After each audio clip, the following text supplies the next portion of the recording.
간밤 뉴욕 증시 3대 지수는 모두 상승했습니다. 미국 비농업 부문의 신규 고용 연간 수정치가 기대치에 크게 미치지 못했지만 대폭 조정이 예상됐던 만큼 시장은 이를 무난하게 소화한 것으로 보이죠. 네, 그렇습니다. 미 노동부는 3월 기준, 정확하게는 작년 4월부터 지난 3월까지죠. 1년 동안에 연간 비농업 일자리 증가 폭을 종전에 내놓았던 수치에서 무려 91만 1천 명 하향 조정했습니다.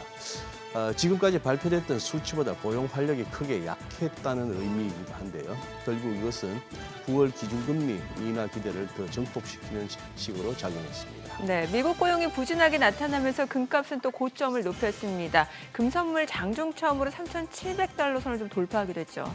네, 금 가격이 3거래일 연속 상승세를 이어가고 있는데요. 미국 금리 인하에 대한 기대감, 또 그리고 각국 중앙은행의 금 매입이 늘면서 국제 금값의 상승 추세는 계속 이어지고 있습니다. 금에 대한 국내 투자자들의 관심도 그 어느 때보다도 뜨거운 것 같습니다. 네, 맞습니다. 한국거래소 금시장 하루 거래량이 어제 사상 처음으로 1톤을 돌파했다고 하는데요. 이는 2014년 3월 금시장이 개설된 이후 최대 규모라고 합니다. 단기적으로 금가 강세가 이어질 거란 관측이 나오는 만큼 투자 열기는 더 뜨거워질 것으로 보입니다. 지금 보시고 계신 머니쇼는 SBS 비즈액과 유튜브에서 실시간 시청이 가능하고요. 국내 주식 정보 받아보실 분들은 카카오톡 채널 머니랩 추가하시기 바랍니다. 또 모든 투자 판단의 책임은 투자자분들께 있다는 점 알려드립니다. 그럼 글로벌 증시 상황부터 정리해 볼까요? 최주연 아나운서 소식 전해주시죠. 9월 약세장에 대한 우려는 기우였을까 싶을 정도로 뉴욕 증시는 연일 최고치 랠리를 이어가고 있습니다. 오늘도 예상보다 미국의 일자리가 대량으로 사라진 것으로 나타났지만 3대 지수는 모두 사상 최고치를 갈아치웠는데요. 약한 고용시장 상황에도 불구하고 일단 침체는 아직 없고 금리 인하가 증시를 살려줄 것이라는 기대감이 시장을 떠받치고 있습니다. 마감 상황 보면 다우지수는 오늘 0.43% 올랐고요. S&P 500 지수와 나스닥 지수도 각각 0.27%, 0.37% 상승했습니다. 기술주에 대한 모멘텀이 이어지고 있는 점도 증시에 긍정적으로 작용하고 있습니다. 간밤 마이크로소프트는 오늘 소폭 오르는데 그쳤지만 AI 클라우드 컴퓨팅의 용량이 부족하다면서 러시아 대형 IT 기업 얀덱스에서 분사한 네비우스 그룹과 194억 달러에 달하는 계약을 체결했다고 밝혔습니다. 마이크로소프트는 최근 몇 년간 데이터 센터를 신설했지만 수요가 공급보다 빠르게 증가하면서 외부 인프라를 통한 클라우드 용량 확보도 필요해진 것인데요. 그만큼 수요가 뒷받침된다는 점은 전체 AI 시장의 호재입니다. 또 알파벳은 구글 클라우드가 향후 2년간 최소 580억 달러의 매출 증가를 예상한다고 밝히면서 오늘 2%를 넘는 강세를 보였고요. 이 같은 호재들과 함께 금리 인하에 대한 기대감 속에 오늘 엔비디아는 1.45% 올랐습니다. 다만 애플 홀로 오늘 1% 넘게 떨어졌는데요. 간밤 애플은 아이폰 17 시리즈를 공개했지만 혁신을 보여주지 못했다는 평가가 나오면서 셀더 뉴스 흐름이 나타났습니다. 시총 6위부터도 보면 메타는 다음 주에 있을 메타의 연례 제품 공개 행사인 커넥트 행사를 앞두고 월가에서 목표 주가를 올려 잡으면서 오늘 1.78% 올랐고요. JP모건도 1% 넘게 오르면서 다시 시총 10위권 안으로 들어왔습니다. 다만 브로드컴은 그동안 많이 오른 만큼 차익 실현 매물이 나오면서 오늘 2.6% 급락했습니다. 그럼 이어서 오늘 나온 데이터도 살펴보면 오늘 가장 화두가 됐던 것은 앞서 얘기했던 미국 노동통계국에서 발표한 고용 수정치였는데요. 지난해 4월부터 올해 3월까지 창출된 일자리가 예상보다 훨씬 적었던 것으로 나타났습니다. 기존 발표치가 179만 명이었는데 무려 91만 1,000명이나 부풀려졌던 것입니다. 이로써 기존 월평균 일자리 증가폭은 14만 9천 명에서 약 7만 명 수준으로 반토막 났는데요. 이번 하향 조정은 2000년 이후 최대 규모입니다. 이를 보고 대부분의 전문가들은 노동시장 두달 신호가 뚜렷해 보인다면서 연준이 앞으로 여러 차례 금리를 내릴 가능성이 높아졌다고 평가했습니다. 또 오늘 발표된 중소기업 설문조사 데이터에서도 고용 우려가 불거졌는데요. 조사에 따르면 8월 미국 중소기업의 분위기는 매출 증가에 대한 기대감으로 소폭 오르긴 했지만 여전히 인력난에 대한 문제는 있는 것으로 나타났습니다. 조사 측은 트럼프 행정부의 이민 단속으로 인해서 노동 공급이 줄어들면서 일자리 성장이 침체됐다고 밝혔는데요. 특히나 건설 부문에서는 거의 절반에 가까운 기업이 채용 공고를 채우지 못하면서 인력 부족 현상이 심각하다고 밝혔습니다. 이렇게 최근에 나온 데이터들을 종합해 볼 경우 9월 금리 인하는 이제 확실시돼 보이는데 이제 오늘 나온 물가지표에 따라서 그 폭이 정해질 수 있기 때문에 예의주시해 봐야겠습니다. 부진한 고용 지표로 인해서 금리 인하 전망은 더욱 강화되고 있지만 그런 만큼 오늘 밤 그리고 내일 밤에 공개될 물가 지표의 역할이 더욱 커졌는데요. 이렇게 인플레이션에 대한 우려감 속에 국채 금리는 다시 상승세로 방향을 틀었습니다. 또 중동에서 지정학적인 갈등이 또 부상한 점도 물가에 영향을 줄 수 있다는 전망으로 이어지면서 국채 금리를 더욱 끌어올렸는데 마감 상황 보면 2년물 금리가 오늘 0.06%포인트 급등했고요. 10년물 금리도 0.04%포인트 상승했습니다. 오늘 진행된 3년물 국채 입찰은 수요가 괜찮았지만 이 상승세를 막기에는 역부족이었습니다.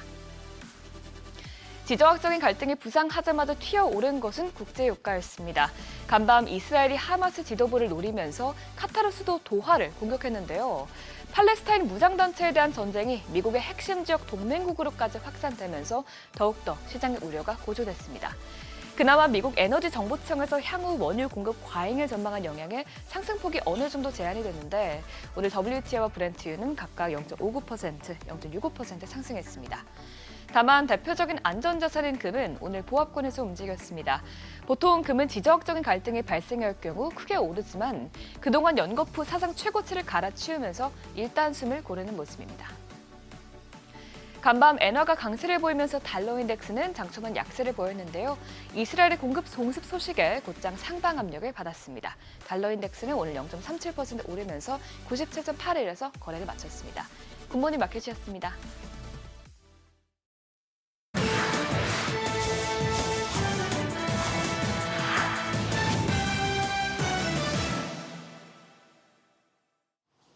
외신이 주목한 주요 이슈들 짚어보겠습니다.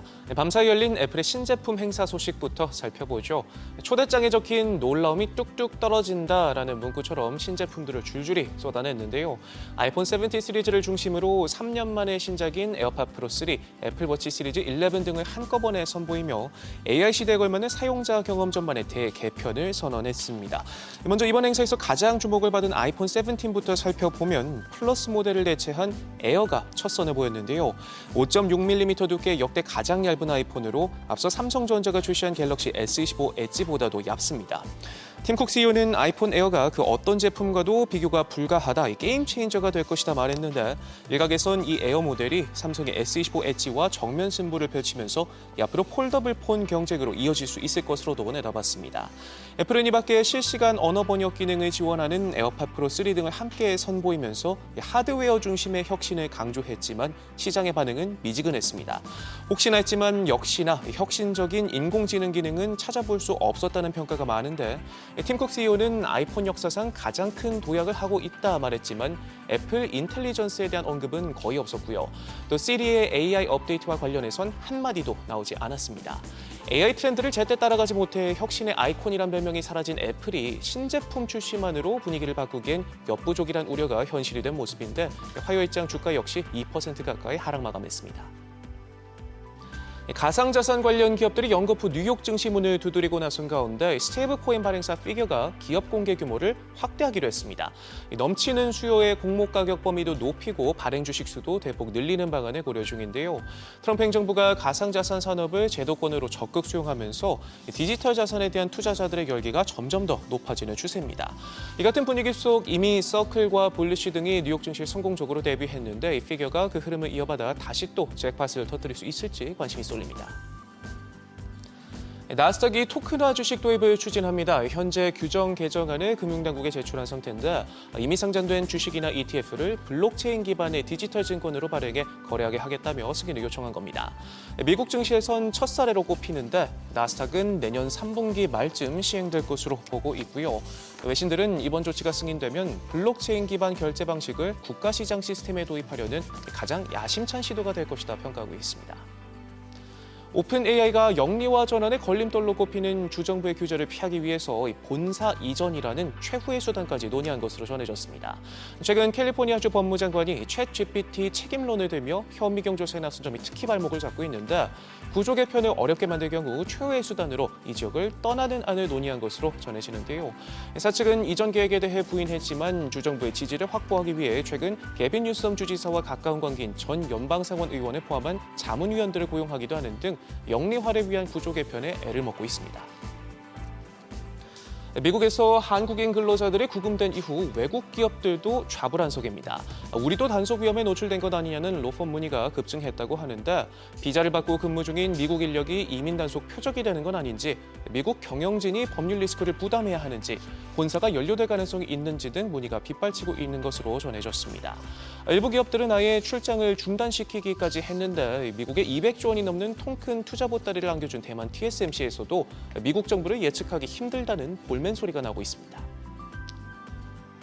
언론 재벌 루퍼트 머독이 법적 분쟁을 끝내고 보수 성향의 장남에게 미디어 권력을 몰아주기로 했습니다. 그간 중도 성향인 다른 자녀들의 간섭 없이 장남인 라클런이 회사를 운영해야 보수적 노선을 지킬 수 있다 주장해 왔는데, 이를 위한 신탁 구조 변경을 시도하다 격렬한 소송에 휘말렸지만 분쟁을 마무리 지으면서 후계자로 지목된 라클런이 폭스 코퍼레이션과 뉴스코프 산하 주요 방송 또 언론사의 경영권을 계속해서 유지할 수 있게 됐습니다. 지금까지 글로벌 비즈였습니다. 어제장에서 이슈가 있었던 업종 살펴보는 기업 이슈 시간입니다. 새 정부 기대감에 힘입어 잘 달려오던 우리 증시가 세제 개편안 충격으로 흐름이 꺾였는데요.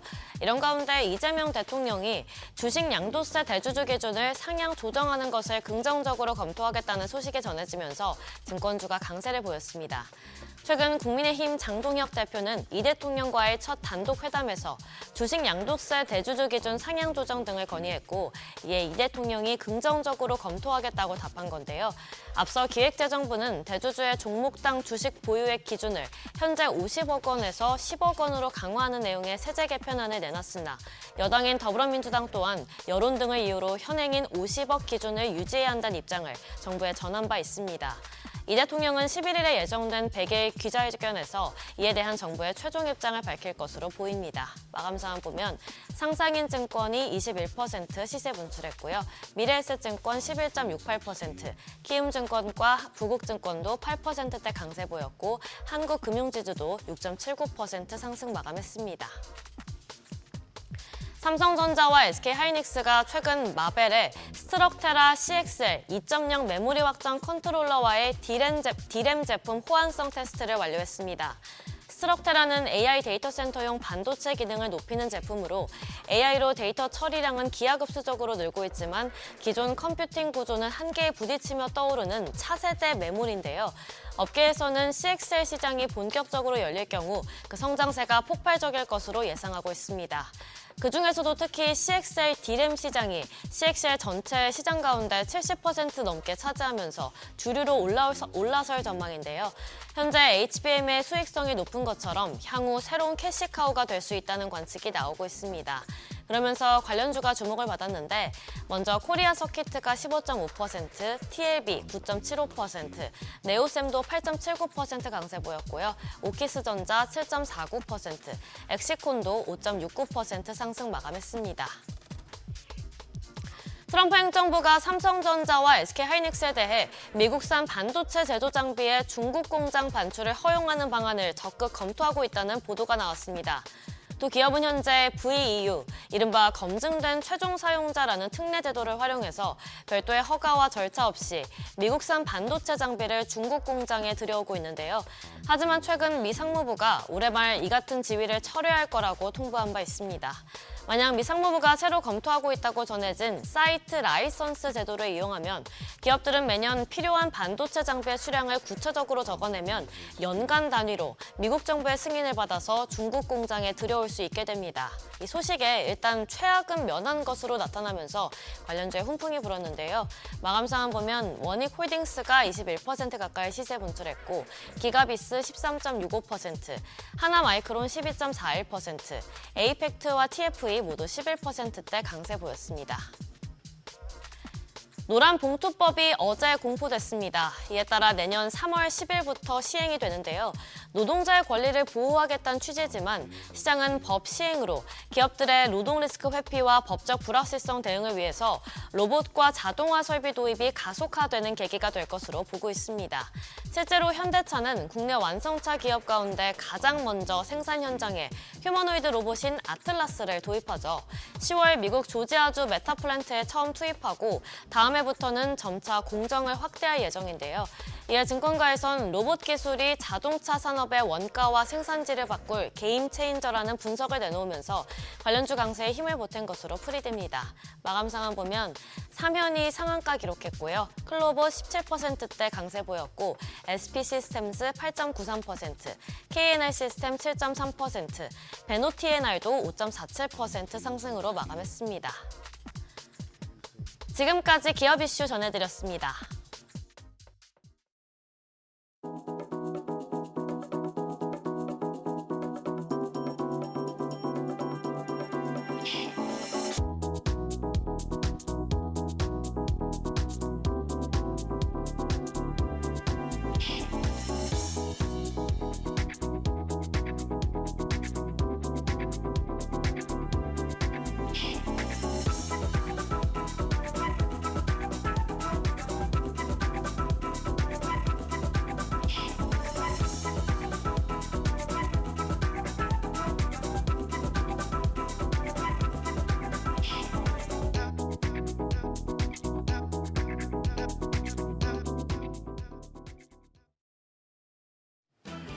국내 증시가 드디어 박스권을 벗어났습니다. 어제 코스피는 3,260선을 돌파하며 4년 1개월 만에 연고점을 경신했습니다. 시장의 발목을 잡았던 세제 개편안 불확실성이 해소될 것이란 기대감이 높아진 영향이었습니다. 지수가 상승했음에도 양시장 ADR 지표는 여전히 80대라 아직까지는 가격 부담이 거의 없는 수준으로 볼 수 있는데요.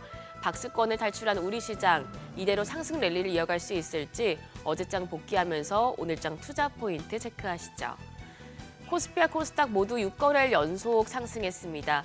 코스피는 1.3% 급등해 3,260선, 코스닥도 0.8% 가까이 올라 824선에 마감했습니다.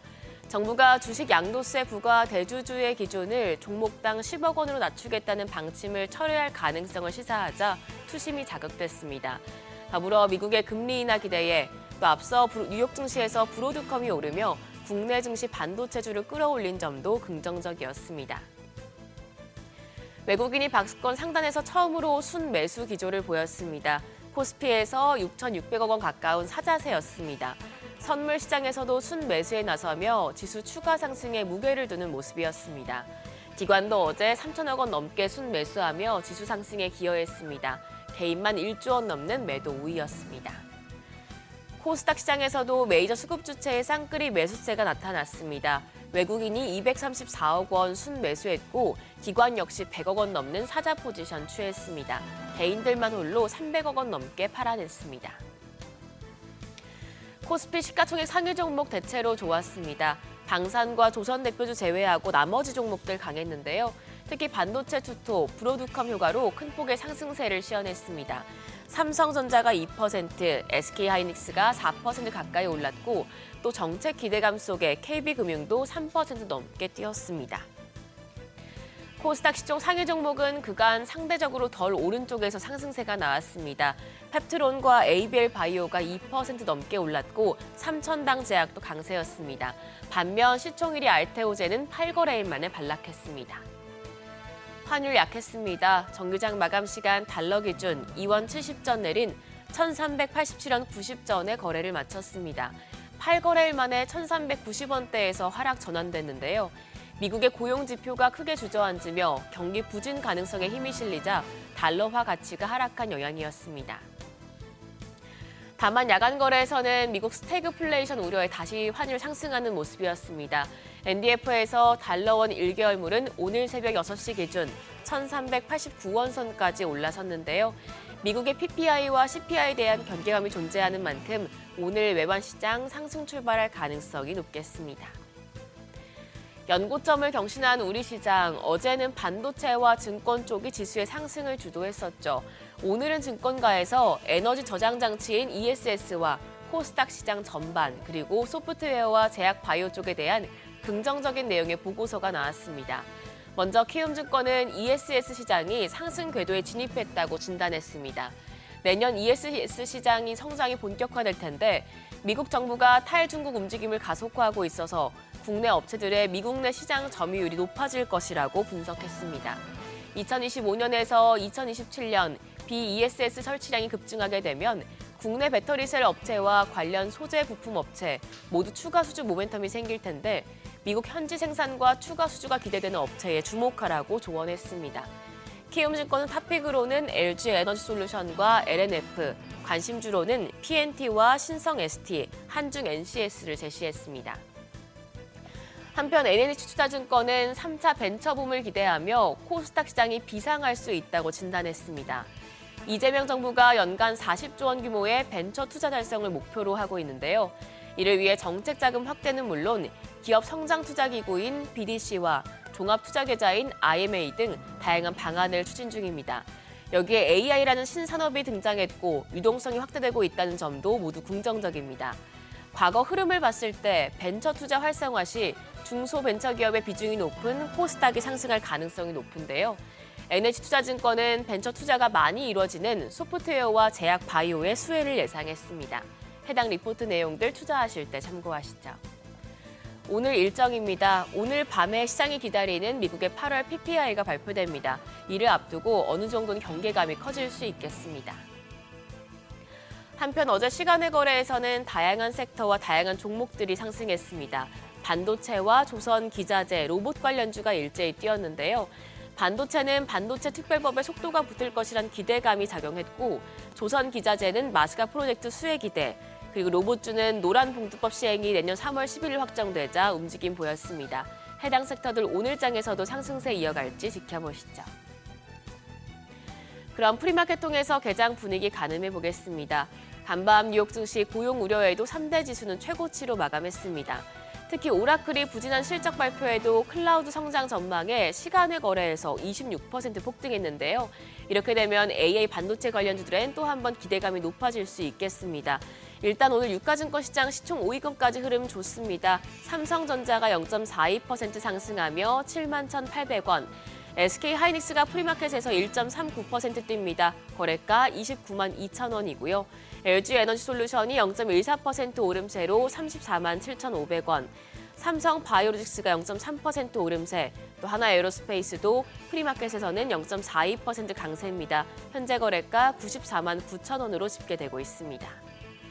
이어서 코스닥 시장입니다. 코스닥 시장은 좀 혼조세입니다. 시총 1위 알테오제는 1% 넘게 반등하면서 거래가 48만 2천 원이고요. 반면 에코프로비엠이 0.68% 약세, 11만 7천 원, 파마리서치는 1.19% 상승합니다. 68만 원대 거래되고 있습니다. 다만 펩트론이 1% 내림세로 29만 3천 원, 에코프로도 보합권에서 움직임 보여주고 있습니다. 이재명 대통령이 내일 취임 100일 기자회견에서 주식 양도소득세 대주주 기준 관련 최종 입장을 밝힐 것으로 보입니다. 이에 따라서 정책 기대감 오늘까지도 계속될 수 있겠는데요. 다만 CPI와 PPI 경계감이 있는 만큼 개장 이후의 장중 분위기 계속해서 체크하셔야겠습니다. 지금까지 어제장 오늘장이었습니다.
현재 시각 8시 26분 향해 갑니다. 지금 보시고 계신 머니쇼는 SBS BG앱과 유튜브에서 실시간 시청이 가능합니다. 특히 다양한 주식 정보 원하시는 분들은요. 카카오톡 채널에서 머니를 검색하셔서 친구 추가하시면 됩니다. 일단 지금 간밤 나온 지표들, 이제 고용 상황, 이게 과연 경기 침체냐 둔화냐 여러 가지 해석들이 좀 나올 법한 상황이 됐습니다. 금리 인하는 이제 기정사실인데 뭐 폭이라든지 속도도 이제 얘기가 많이 나오겠네요. 네, 그러네요. 예. 예. 지금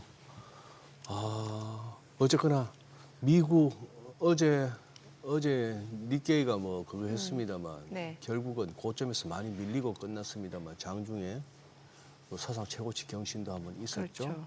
우리도 어제 생각 이상으로 크게 달렸죠. 네. 그리고 미국은 계속해서 사상 최고치 최고치. 경신. 예. 이게 이제 주요 대형 기술주들, 시총 큰 종목들, 인기 있는 종목들이 이렇게 지수를 끌어가고 있다는 게 러셀 2000 같은 경우는 많이 빠졌잖아요. 또. 네네. 그리고 하락 종목수가 더 많고 이런 S&P 와중에 500도 마찬가지로. 맞아요. 예. 그런 상황이라서 여기도 이렇게 껍데기로 보이는 그거는 한데 그 안에서는 또 사연들이 많을 것 같아요. 이제 돌아가면서 좋게 말하면 순환매 종목 장세고. 예. 장 좋다 하는데 거기서 만약에 이 제대로 가는 놈에 못 올라탄 분들은 네. 뭐가 좋지 하는 생각도 들만하고 예. 또 이제 지표의 해석에 대해서도 뭐 상식적으로 납득이 안 된다 하는 분들도 많으실 거고. 아니 앞서 저희 오프닝에 다뤄봤다시피 예. 그러니까 지난 4월부터 올해 3월까지 12개월간 그러니까 예. 작년 3월부터 금년 3월까지 예. 12개월간에 이게 91만 1000명 하향 조정된 네. 거면 엄청나게 많이 조정이 된 거라면서요. 네, 예. 조정된 건데 뭐 시장은 미리 그 정도 알고 있었다는 거예요. 많으면 한 100만 명까지도 줄 수 있겠다는데 100만 명까지는 안 됐네. 네, 예상했던 네. 그 네. 아니네 하는 정도인데 그러면은 저게 통계치만 아니 그리고 저는 언제부터 이렇게 수정치를 저희가 이렇게 눈여겨봤을까 이런 생각이 들어요. 8월부터 그랬던 것 같아요. 8월부터. 8월부터 예. 맞아요. 그때 뭐 BLS 국장 막 잘리고 예, 할 때. 예. 그 전까지는 네. 그렇게 수정치 관심이 없었던 것 같은데. 사실은 작년 이맘때 그때 했던 게 80만 몇 개 네네. 그거 해서 그때도 흑 했는데 야 그러니 그래요 지금 한번 그리고 지금 아르헨티나도 뭐 난리 났네요.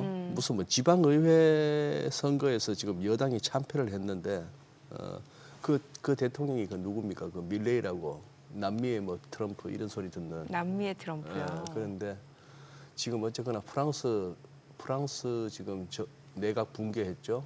총리가 그 양반 약간 대통령 선거 대선 야망이 있는 사람이다 보니까 레토릭은 아주 근사해요. 네.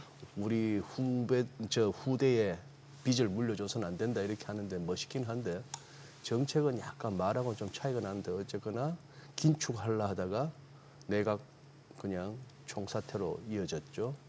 프랑스도 긴축하려다가 프랑스 긴축하려다 그랬죠. 총리 바뀌게 되고. 아르헨티나도 마찬가지. 지금 예. 여당은 아르헨티나 저기도 긴축을 해야 되는 나라인데 그쪽으로 밀었더니만 사람들이 싫다 했고 네. 이시바 총리 쪽도 어떻게 보면 그렇게 하려다가 망하는 거고 어쨌거나 긴축은 인기 없습니다. 그러니 정치인들만을 탓하기보다도 유권자들도 그냥 지금 달달한 게 좋은 거예요. 나중에 예, 어떻게 되든 그렇죠. 그런 어떤 정치 기상도가 또 읽혀지네요. 전 세계적으로. 근데 저는 미국 경제 상황은 참 혼란스러운 게 지표들이 약간 혼재되어 네, 있잖아요. 예. 또 이번 주에 이제 PPI, CPI 발표가 되는데 예. 만약에 이게 시장 예상보다 높게 나온다라고 이제 스태그플레이션 얘기 또 나올 법한 상황이고. 그러면 이제 바로 또 곰 진영에서는 바로 스태그플레이션 예. 나오죠. 고용 안 좋아. 그러니까요. 근데 물가는 올라. 근데 쉽지 지금 않아요. 스태그플레이션 입에 올린 사람들은 지금 다 실려 나가고 있습니다. 그건 한 1, 2년째 네, 그렇죠. 약간 뭐 찝찝하게 얘기하는 선수들, 네. 찝찝한 쪽으로 이렇게 포지션 구축했던 선수들은 다 그냥 뭐 이용 하면서 실려 나가고 있어요. 적어도 미증시 안에서는 함부로 지금 조정을 이야기할 수 있는 시점은 아닌 것 같아요. 9월달 약세장 얘기하셨던 분들 많았는데 지금 상황만 놓고 봤을 때는 아직 아니란 말이죠. 근데 아까 우리 오프닝에서 금 얘기도 살짝 했습니다만 네. 말씀드리면서도 좀 찝찝한 면은 있습니다. 네, 꼭 저희 같은 여름 프로에서 예, 뭔가 사상 최고치 내지는 뭐 거래량이 뭐 사상 최고치 이런 얘기하고 그걸 갖다 이제 보도 삼고 이슈 삼고 나면은 네. 또 조금 이렇게 한동안 또 고생하잖아요. 근데 뭐 S&P 500 지금 올해 사상 최고치는 이미 20번이 넘었고 나스닥도 그렇고 그래서 이게 횟수를 세는 게 또 무슨 의미가 있나 싶을 정도이기 때문에 그러네요. 예. 여러 가지 좀 짚어봐야 될 것 같습니다. 네. 오늘 함께해 주실 분 소개하겠습니다. 디멘전 투자부문의 송재경 대표님 함께합니다. 어서 오세요. 어서 오세요. 안녕하세요. 대표님. 예. 대표님은 아직 안 실려 나가셨어요. 실현하길 바라시는 느낌이십니다. 지금 저희가 조금 이렇게 뭐 얘기는 미리 했습니다만 어제 우선 그거부터 한번 짚어봐 주세요. 고용지표 하향 조정 좀 커도 너무 큽니다. 아까 소장님께서도 언급을 해주셨는데 이게 사실은 갑작인 건 아니고 작년부터 한번 있었던 거죠. 예. 작년에 81만 개 하향 조정 대폭 됐었고 예. 그게 트럼프 대통령이 당신 후보였죠. 네. 당신 공격의 빌미였죠. 사실은 공화당이 민주당 쪽에 대해서 너희들 허수야. 고용 좋다고 얘기하는 거 다 허수야. 예. 근데 이게 이제 작년엔 81만 개 하향 조정, 올해는 91만 개 하향 예. 조정. 그런데 제가 아마 전에도 이제 미국의 이게 고용 지표를 어떻게 추계하는지에 대해서 우리가 이렇게까지 알아야 되나 싶긴 한데 네. 이제 미국이 이제 원래 기업 쪽에서도 당연히 조사할 수 있고, 그러니까 가계 쪽에서 이제 예. 그러니까 고용주를 조사하는 경우가 예. 그러니까 고용 당하는 피고용인을 조사하는 양쪽을 동시에 다 하잖아요. 예. 그리고 기본적으로 초기에 발표되는 거는 다 이 표본 조사고, 그다음에 이 분기에 한 번 또 1년에 한 번 전체적으로 전체를 총괄하는 거. 이거는 예. 이제 소위 실업보험 우리로 하면 이제 고용노동부에서 주는 이제 실업급여 있지 않습니까? 그거 그 데이터 갖고 보통 이제 1년에 한 번씩 크게 조정 한번 하거든요. 예. 그래서 미국은 워낙 이제 땅덩어리도 넓고 그 숫자를 단기에 다 추계하기 어려우니까 초기에는 표본 위주로 가고 그다음에 이제 분기, 반기, 1년 뭐 이 정도에서 이제 크게 조정이 되는데 코로나 이후에 확실하게 이쪽과 관련된 투자도 적어지고 응답자도 적고 뭐 이러면서 사실은 숫자가 많이 흔들렸거든요. 그래서 오히려 이럴 땐 돈을 더 넣어줘서 이걸 제대로 통계가 나오게끔 만들어줘야 되는데 예. 돈은 안 넣어주고 이제 다 작년부터 계속 뭐라 하기만 하는 거죠. 예.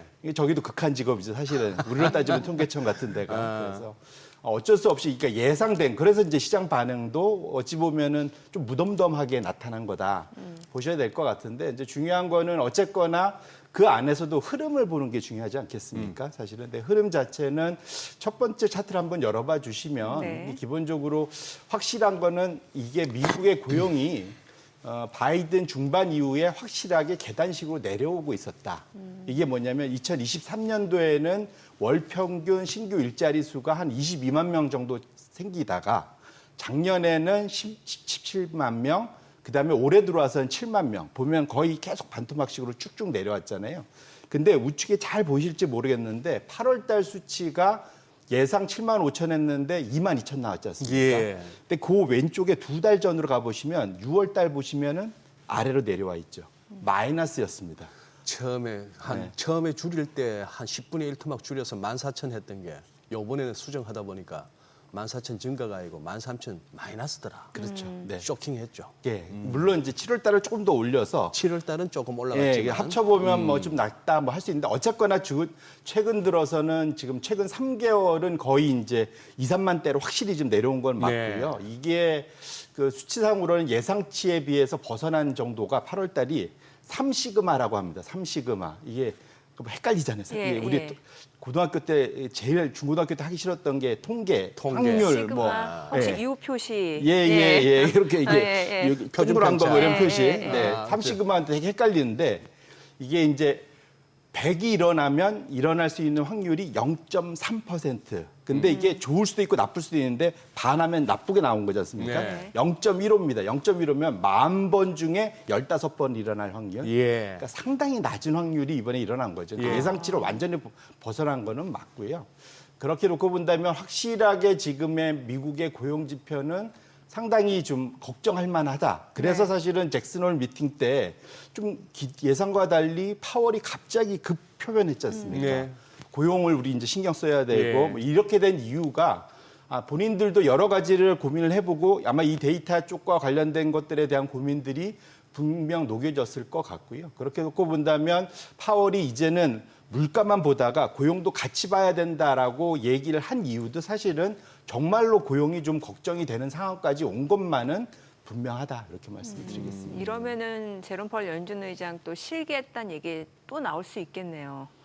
Too late.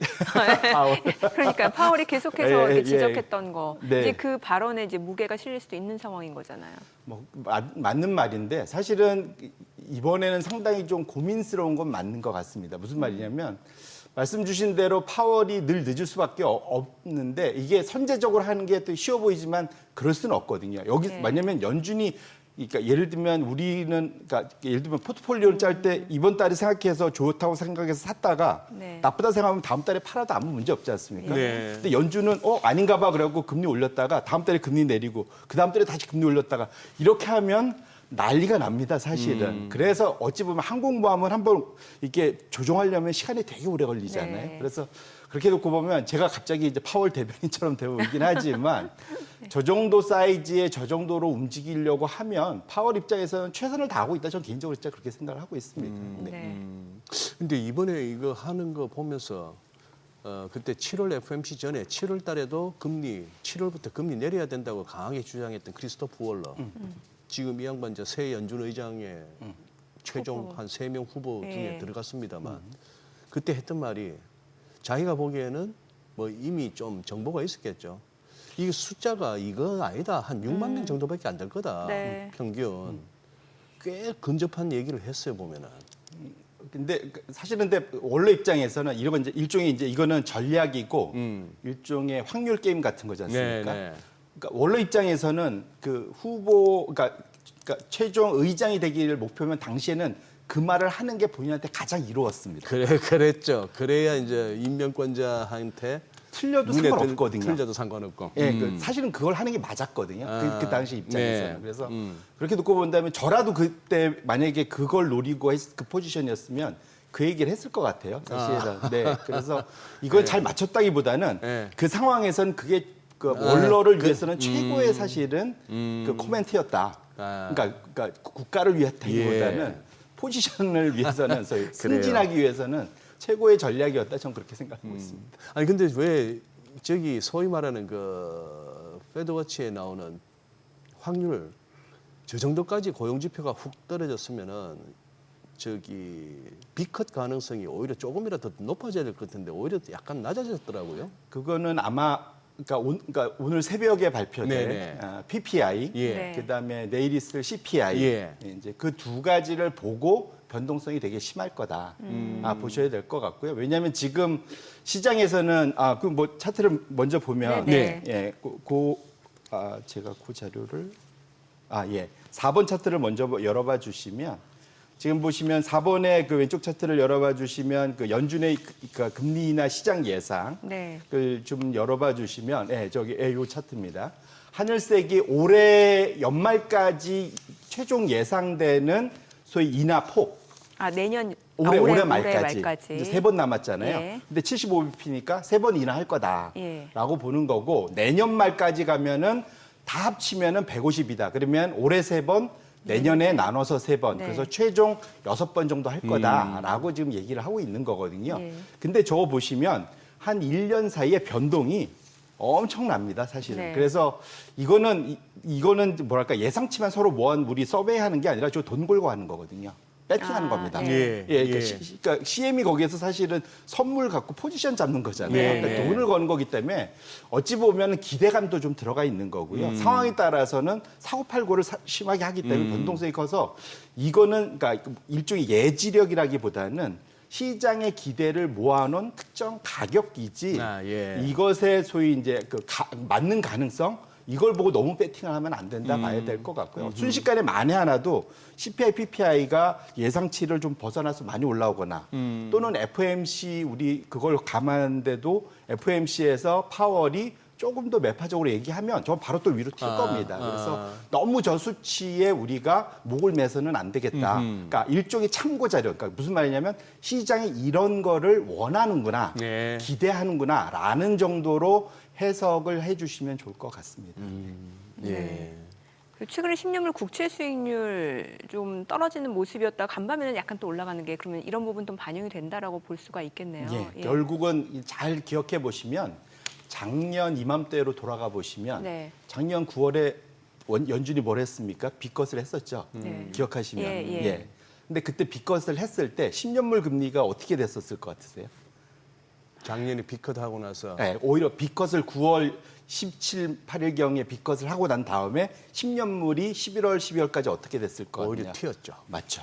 튀었습니다, 오히려. 100bp, 예. 100bp를 내리는 동안에 10년물 기준으로 100bp 올라버렸죠. 맞습니다. 네. 그게 왜 그랬냐면 돌이켜보면 그때 기대 인플레이션이 올라가면서 예. 10년물의 멱살 잡고 끌어올린 거거든요. 네. 그러니까 결국은 금리를 인하하면 모든 단기 금리는 내려오지만 2년물 이하는 내려오지만 장기 금리는 물가가 앞으로 어떻게 될지에 대한 우려 때문에 따라 올라갈 수가 있다. 역으로 네. 끌려 올랐습니다. 그래서 지금 차트를 보시면 미국의 수익률 곡선이란 게 특정 시점에 현재 시점에 최단기 1개월물부터 50년물까지 30년물까지 얼마 정도의 금리를 나타내느냐 이게 이제 수익률 곡선 일드 네. 커브라고 보통 하는데 현 시점에서 보시면 2, 3년물이 제일 낮고 보시면 현 시점이 저 가운데 선입니다. 예, 그렇죠. 아니, 그러니까 이거 끝에서 봤을 때 위에서 두 번째 칸, 예, 가운데 두 번째 칸. 이게 이제 지금 보시면 지금 2, 3년물이 제일 낮고 지금 30년물이 제일 높죠. 이게 네. 소위 이걸 스티프닝이라고 해서 가팔라진다, 우상향한다. 라고 얘기를 하는데 지금 보시면 이번에 확실하게 지난주에 고용지표가 나온 다음에 그 지난주 금요일자 기준입니다. 요거는 보시면은 1개월 전 대비해서 2년물은 확실히 한 7% 가까이 많이 빠지고 네. 10년물도 빠졌지만 30년물은 별로 안 빠졌죠. 네. 생각보다. 그런 네. 측면에서 놓고 보면 지금 상황에서는 기본적으로는 지금 금리에 대해서 지금 단기는 내려오는데 오히려 장기는 우려하는 네. 그 이유는 너무 이거 예상 밖으로 이 물가를 자극시켜서 낮은 금리가 오히려 물가를 끌어올리는 거 아니야? 그러면은 이게 그 통상 시장에서 우리가 이렇게 저기 물가가 매년 3%씩 올라가면 10년이 지나가면 우리의 구매력이 얼마나 줄지 기대하실 수 있겠습니까? 내가 1,000만 원을 갖고 있으면 1억을 갖고 있으면 10년 후에 매년 3%씩 물가가 오르면 내가 이걸 그대로 현금을 갖고 있으면 10년 후 되면 이게 1억이 7,500만 원이 됩니다. 그러니까 구매력이 확 떨어지는 거예요. 그러니까 네. 올해도 그러니까 물가가 올라간다 이렇게 무서운 거거든요. 네. 그러니까 10년물, 30년물은 더 할 거잖아요. 네. 그러니까 이게 물가가 올라간다는 기대가 어느 정도 높은 수준에 있으면 당연히 장기 금리는 올라갈 수밖에 없습니다. 그래서 기대 물가를 그렇게들 잡으려고 애를 쓰는 이유가 여기에 있거든요. 네. 결국은 특히 여기 우리 은퇴를 앞두고 있거나 은퇴하신 분들은 더 중요합니다. 네. 물가가 올라가면 내 돈 순식간에 내가 앞으로 10년, 20년 후에는 내가 쓸 돈이 내 예상과 완전히 달리 없어질 수가 그렇죠. 있거든요. 그래서 물가가 중요하기 때문에 고용도 중요하지만 물가도 중요하게 보는 이유가 그거거든요. 그래서 구매력 때문에라도 이렇게 되면 만에 하나 혹시라도 CPI, PPI가 올라가는 상황에서 연준은 어쩔 수 없이 고용 때문에 금리를 낮추면 장기 금리는 오히려 위로 더 튈 수가 있습니다. 그래서 그것 자체가 작년은 다행히 주식시장이 좀 그걸 잘 극복을 했는데 올해는 이미 좀 또 많이 올라온 상태잖아요. 그래서 이번에도 이걸 잘 극복할 수 있을지를 이번에는 좀 뭐랄까 또 다른 이제 도전 시장 입장에서는 그런 상황이다 이렇게 보셔야 될 것 같습니다.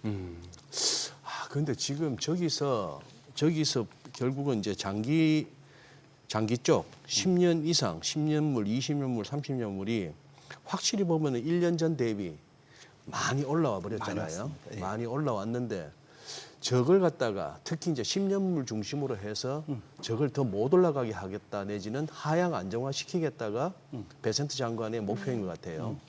지난 주말 그 월스트저널 기고문 보셨죠? 네. 거기서도 그게 정확하게 그 의미를 어떻게 해석하셨어요? 지금 거기다가 애매하게 마드레이트, 롱텀 뭐 이렇게 나왔는데 결국은 그러면은 장기물 수익률을 갖다가 안정화 내지는 뭐 좀 안정화하게 해야 되나? 뭐가 연준이 해야 할 일이라고 한 거죠 그때 거기서? QE를 다시 하라는 거죠. 결국은 심플합니다. 예. 돈 풀어라. QE 그러니까 사들이라는 거죠. 사들여라 예, 연준이 예. 우리가 채권 찍으면 연준 네가 사 이거죠. 그 얘기였죠. 예. 그 얘기입니다. 그렇기 때문에 지금 나서 갖고 연준 위원들 바꾸려고 하는 거고. 아니 근데 그 기고문의 전반부에서는 2008년에 단행했던 그 양적 완화 QE에 대해서 좀 비판적으로 얘기하지 않았나요? 좀 앞뒤가 안 맞는 것 같더라고요. 뭐 지금 뭐 트럼프나 베센트나 앞뒤가 맞는 얘기를 늘 하니까 심지어 같은 문장 안에서도 앞과 위 서로 다른 얘기를 동시에 하는 상황이기 때문에 네 그거를 뭐랄까 논리 정연하게 한다면은 지금 상황이 지금 우리나라 지금 그 근로자들 지금 가서 공장 져주고 있는데 저렇게 잡아 가두겠습니까? 사실은 투자를 받겠다고 하면서 이게 앞뒤가 안 맞는 일을 지금 너무 자연스럽게들 하고 있기 때문에 거기서 논리를 찾으면 거꾸로 말하면 우리가 정신 건강에 해롭습니다. 그래서 해롭다. 그건 그때에 맞춰 갖고 예. 그 뒤에 진심을 해석을 해야 된다. 예. 어느 쪽이 진짜인지 해석할 필요가 있을 것 같습니다. 어쨌거나 요즘 보면은 무슨 뭐 지수가 뭐 1%, 2%씩 뭐 이렇게 오르는 건 아니고 0.3, 0.4 그것도 이렇게 장중에 좀 밀렸던 걸 갖다가 그래도 힘있게 또 마이너스로 갔던 걸 또 확 돌려 세우고 해서 오히려 더 팍팍팍 그렇게 가는 것보다는 차라리 더 야 은근히 강하다는 느낌 뭐 그런 건 있는데 여기서 이제 계속해서 이제 강세장이 지속되느냐 아니면 시장이 좀 억지스럽다 뭐 이렇게 하는 것 가운데서 그거하고 엮으면 어떻게 되나요? 장단기 금리 역전 그거하고 이제 그 소리가 좀 쑥 들어가가지고 그러니까 결론부터 말씀드리면 조금 불안한 상황은 확실히 와가고 있다. 그러니까 역으로 말하면 야 이래도 주가가 올라가네 해서 좋을 수도 있고 거꾸로 말하면 목에 찬 거 아니냐라고 생각해 볼 수도 있는 거죠. 그래서 뭐 이건 상당히 이게 그러니까 기술적인 분석인데 아마 이제 5번 차트 때문에 그 얘기를 질문을 하신 것 같은데 말씀 주신 대로 기본적으로 이제 장단기 금리차가 역전이 된다는 거는 지금 그러니까 연준 같은 데가 이제 금리를 인하하면서 밑으로 쭉 딸려 내려오는 뭐 이제 그런 상황. 뭐 그래서 기본적으로 시장에 돈이 풀리고 뭐 이런 상황인데 역전이 이제 해소되고 올라갈 때가 위험하거든요. 과거에도 경험상. 특히 이제 장기 금리가 많이 올라갈 때 이때가 상당히 좀 위험한 상황인데 이 차트가 뭐냐면 이게 통상 우리가 3개월물, 10년물, 2년물, 10년물 이런 거 많이 보는데 요거는 2년물, 30년물의 격차입니다. 위로 올라가면 30년물이 이제 많이 더 비싸지는, 그러니까 30년물 금리가 더 높은 건데 차트를 보시면은 역전이 과거에도 지금 한 20년, 30년 동안 2번 중 3번 있었고 이번에 이제 정상화, 소위 스티프닝 되는 상황이 좀 올라오고 있는데 이것이 1.2 정도, 지금 1.2 정도 되거든요. 2년물하고 30년물 차이가. 그러니까 30년물이 1.2%포인트 더 비싼 겁니다. 더 높습니다. 근데 지금 이렇게 통상 과거 이 정도 오면은 지금 보시면은 주가가 그 당시 위로 올라가면 어떻습니까? 이렇게 주가가 좀 아래로 좀 내려오고 있잖아요. 과거의 흐름상. 그러니까 이것은 상관관계이지 이제 사실은 인과관계라고 볼 수는 없습니다. 중간중간에 그러니까 이게 아시겠지만 이것 때문에 주가가 빠진다라기보다는 그 당시에 뭔가 다른 데 영향 때문에 이게 스티프닝이 일어나고 이것 때문에 보면 주가가 부담되면서 이제 빠진다 이제 이렇게 보셔야 될 것 같은데 기본적으로 단기물 내리는 거는 좋은데 장기물이 올라가면 기업들 입장에서는 이게 사실은 장기 투자하기가 어려워지는 국면이 되잖아요. 모든 게 비싸지지 않습니까? 그래서 그렇게 놓고 보면 또 장기물이 이렇게 올라간다는 건 먼 미래에서 기대하는 수익의 가치가 뚝뚝뚝 아까 제가 구매력 뭐 이 말씀드렸잖아요. 뚝뚝 떨어지는 겁니다. 그래서 이렇게 놓고 보면 시장에서 이 장단기 금리차가 너무 강하게 많이 벌어지면 그 시점에 항상 시장의 그 소위 변곡점이 좀 오더라 또 내지는 시장이 약하더라 주식 입장에서 그런 것들을 명심할 필요가 있는데 과거의 두 번의 경험 2000년도 초반 2008년도 뭐 9년도 그때 하고 비슷하게 지금도 이제 그 시점에 좀 와 있는 상황이거든요. 그래서 이미 우리가 지금 현재 상황을 뭐 2000년도하고도 비교하고 뭐 2007년도하고도 비교도 하고 하는데 어쨌거나 지금 상황이 장단기 금리차가 이렇게 벌어지는 것 자체는 상당히 좀 뭐랄까 경계심을 가질 만한 지금 주가가 올라가서 좋긴 하지만 항상 우리가 2000년도도 그랬고 2007년도 그랬고 이번만은 다르다 얘기하다가 당해왔었지 않습니까? 그래서 이제 포트폴리오도 좀 밸런스를 가져가실 필요가 있고 어제 주가도 보시면 실제로 유틸리티 그다음에 건강관리 뭐 이런 업종이 상대적으로 좋았습니다. 시장을 올라갔지만 경기 방어주들 주가들이 훨씬 더 좋았어요. 그래서 그런 것들도 같이 보시면서 현재 그 소위 최고치 경신을 살펴볼 필요가 있겠다 이렇게 말씀드립니다. 네. 자, 지금 시각 8시 50분 향해 갑니다. 오늘 양시장 좀 호가 상황도 좀 체크를 해보도록 하겠습니다. 자, 일단은 뭐 양시장 지금 어제 또 오후 들어서 좀 시장 상승이 좀 강해지는 모습이었는데 오늘 보시다시피 좀 추가적으로 좀 상승세가 예상됩니다. 오늘 지금 강보합권 예상되고 있네요. 0.5% 상승 예상됩니다. 지금 호가에서는 3,200 지금 77 그리고 코스닥도 오늘 0.28% 0.3% 상승 예상됩니다. 827입니다. 어제 상승세 오늘도 이어질 것으로 기대되는 분위기고요. 시가총액 상위 종목 예상가 보겠습니다. 삼성전자 오늘 0.9% 상승 예상됩니다. 지금 호가 72,100원으로 나타나고 있고요. SK하이닉스 오늘 2% 상승 예상됩니다. 예상가 296,500원. LG 에너지솔루션 0.2% 상승 예상됩니다. 지금 호가는 348,000원이고요. 삼성 바이오로직스 0.58% 오름세가 예상됩니다. 예상가 1,047,000원이고 하나 에어로스페이스가 1% 상승 예상됩니다. 예상가 955,500원. 현대차 오늘 소폭 상승 예상됩니다. 219,500원이고요. 기아는 이 가운데 0.9% 하락이 예상됩니다. 예상가 104,500원. KB금융 상승 예상되죠. 호가 118,800원이고 HD현대중공업, 삼성전자, 우선주 모두 상승 출발 예상되고 있습니다. 코스닥 시가총액 상위 종목 예상가 보도록 하겠습니다. 알테오젠 오늘 1% 상승 예상됩니다. 지금 호가에서는 481,500원 그리고 에코프로비엠 하락 출발 예상되고요. 호가는 116,800원. 에코프로도 내림세가 예상되죠. 지금 예상가 49,250원. 파마리서치 보합 예상되고요. 페트로는 지금 호가는 295,000원으로 잡히고 있네요. 리가캠바이오가 2% 약세가 예상됩니다. 지금 호가는 148,200원. ABL바이오 예상가 102,600원으로 하락 출발 예상되고요. 레인보로보틱스 예상가 28만 원, 0.5% 상승 예상됩니다. HLB 보합 예상되고 삼천당제약은 20만 500원으로 0.7% 하락 예상됩니다. 어제 이제 그 대주주 양도세 기준이 이제 50억 원으로 상향 조정될 것이다라는 기대감 때문에 금융주라든지 지주사, 증권주들이 좀 오르는 모습이었는데 자, 오늘 보게 되면은 금융주 또 증권주들 흐름 좋아 보입니다. 지금 기업은행 같은 경우가 9% 강세가 예상이 되고 있습니다. 지금 호가는 21,050원으로 나타나고 있고요. 증권주 신영증권, 상상인증권 상승 출발 예상되고요. 미래에셋증권 3.8% 강세가 예상됩니다. 그 밖에 증권주들도 상승이 예상이 되고 있습니다. 이제 개장까지 한 7분가량 남았습니다. 일단 뭐 국내에서는 그 대주주 양도세 기준이 조금 올라갈 거다라는 기대감이 어제 시장을 끌어올렸는데 자, 오늘도 이러한 재료가 계속해서 시장 상승을 이끌어낼 수 있을지도 좀 궁금해지는 시점이네요. 네, 그러네요. 사실 뭐 지수가 네. 뭐 마감 지수 즉 종가 기준으로는 어제 우리 연중 최고치를 경신했죠. 3,262. 네. 그게 이제 7월 30일 날 종가로 따지면 그날 그 기록을 올라섰으니까 3,254를. 근데 이제 장중 고점은 7월 말 31일 날 3,288. 지금 분위기를 봐서는 오늘 이제 그거까지 해서 이제 넘어설 수 있느냐 하는 그 싸움 갈 것 같은데 조금 이제 야간 선물보다 좀 세게 지금 동시 효과에서 보이고 있습니다. 이제 그런 상황. 이제 뭐 양도세 이런 얘기 좀 빨리빨리 좀 뭔가 좀 불확실성을 하나씩 제거해 주면 좋겠는데. 내일 최종 결정이 내일 거죠? 최종 결정? 예. 그러니까 한번 보시죠.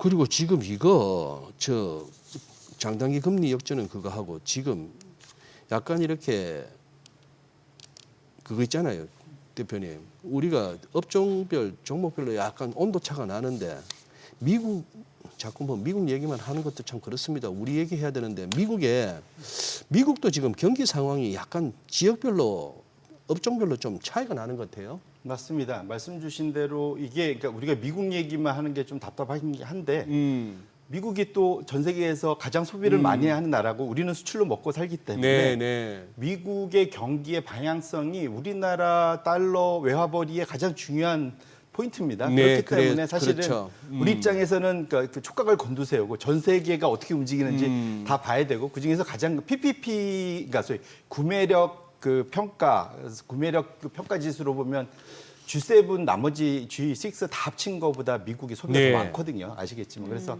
그만큼 미국이 그래서 다들 그러니까 이번에 그러니까 트럼프의 말도 안 되는 관세 정책에 다들 그래도 맞춰주려고 하는 이유가 미국의 소비가 커서 그렇잖아요. 네. 사실은. 그러니까 그 어쩔 수 없다. 그러니까 그들이 소비가 둔화되는 거는 좀 걱정되는데 그러니까 소비에 가장 큰 영향을 미치는 건 아무래도 일자리고 예. 고용이 둔화되면 소비가 둔화될 수밖에 없습니다. 지금 물가 빼고 나면은 최근 2년간 사실은 미국 소비는 정체거든요. 네. 근데 이것이 혹시라도 이제 빠지지 않을까 걱정되는 상황이 지금 나타나고 있는데 이게 이제 이번 차트에서 보시면 이렇게 무디스에서 그러니까 그 소위 그 발표한 자료인데 이제 산업 전체에서 지금 보면은 그 일자리를 추가로 더 만든 데하고 만들지 못하는 데가 있을 거지 않습니까?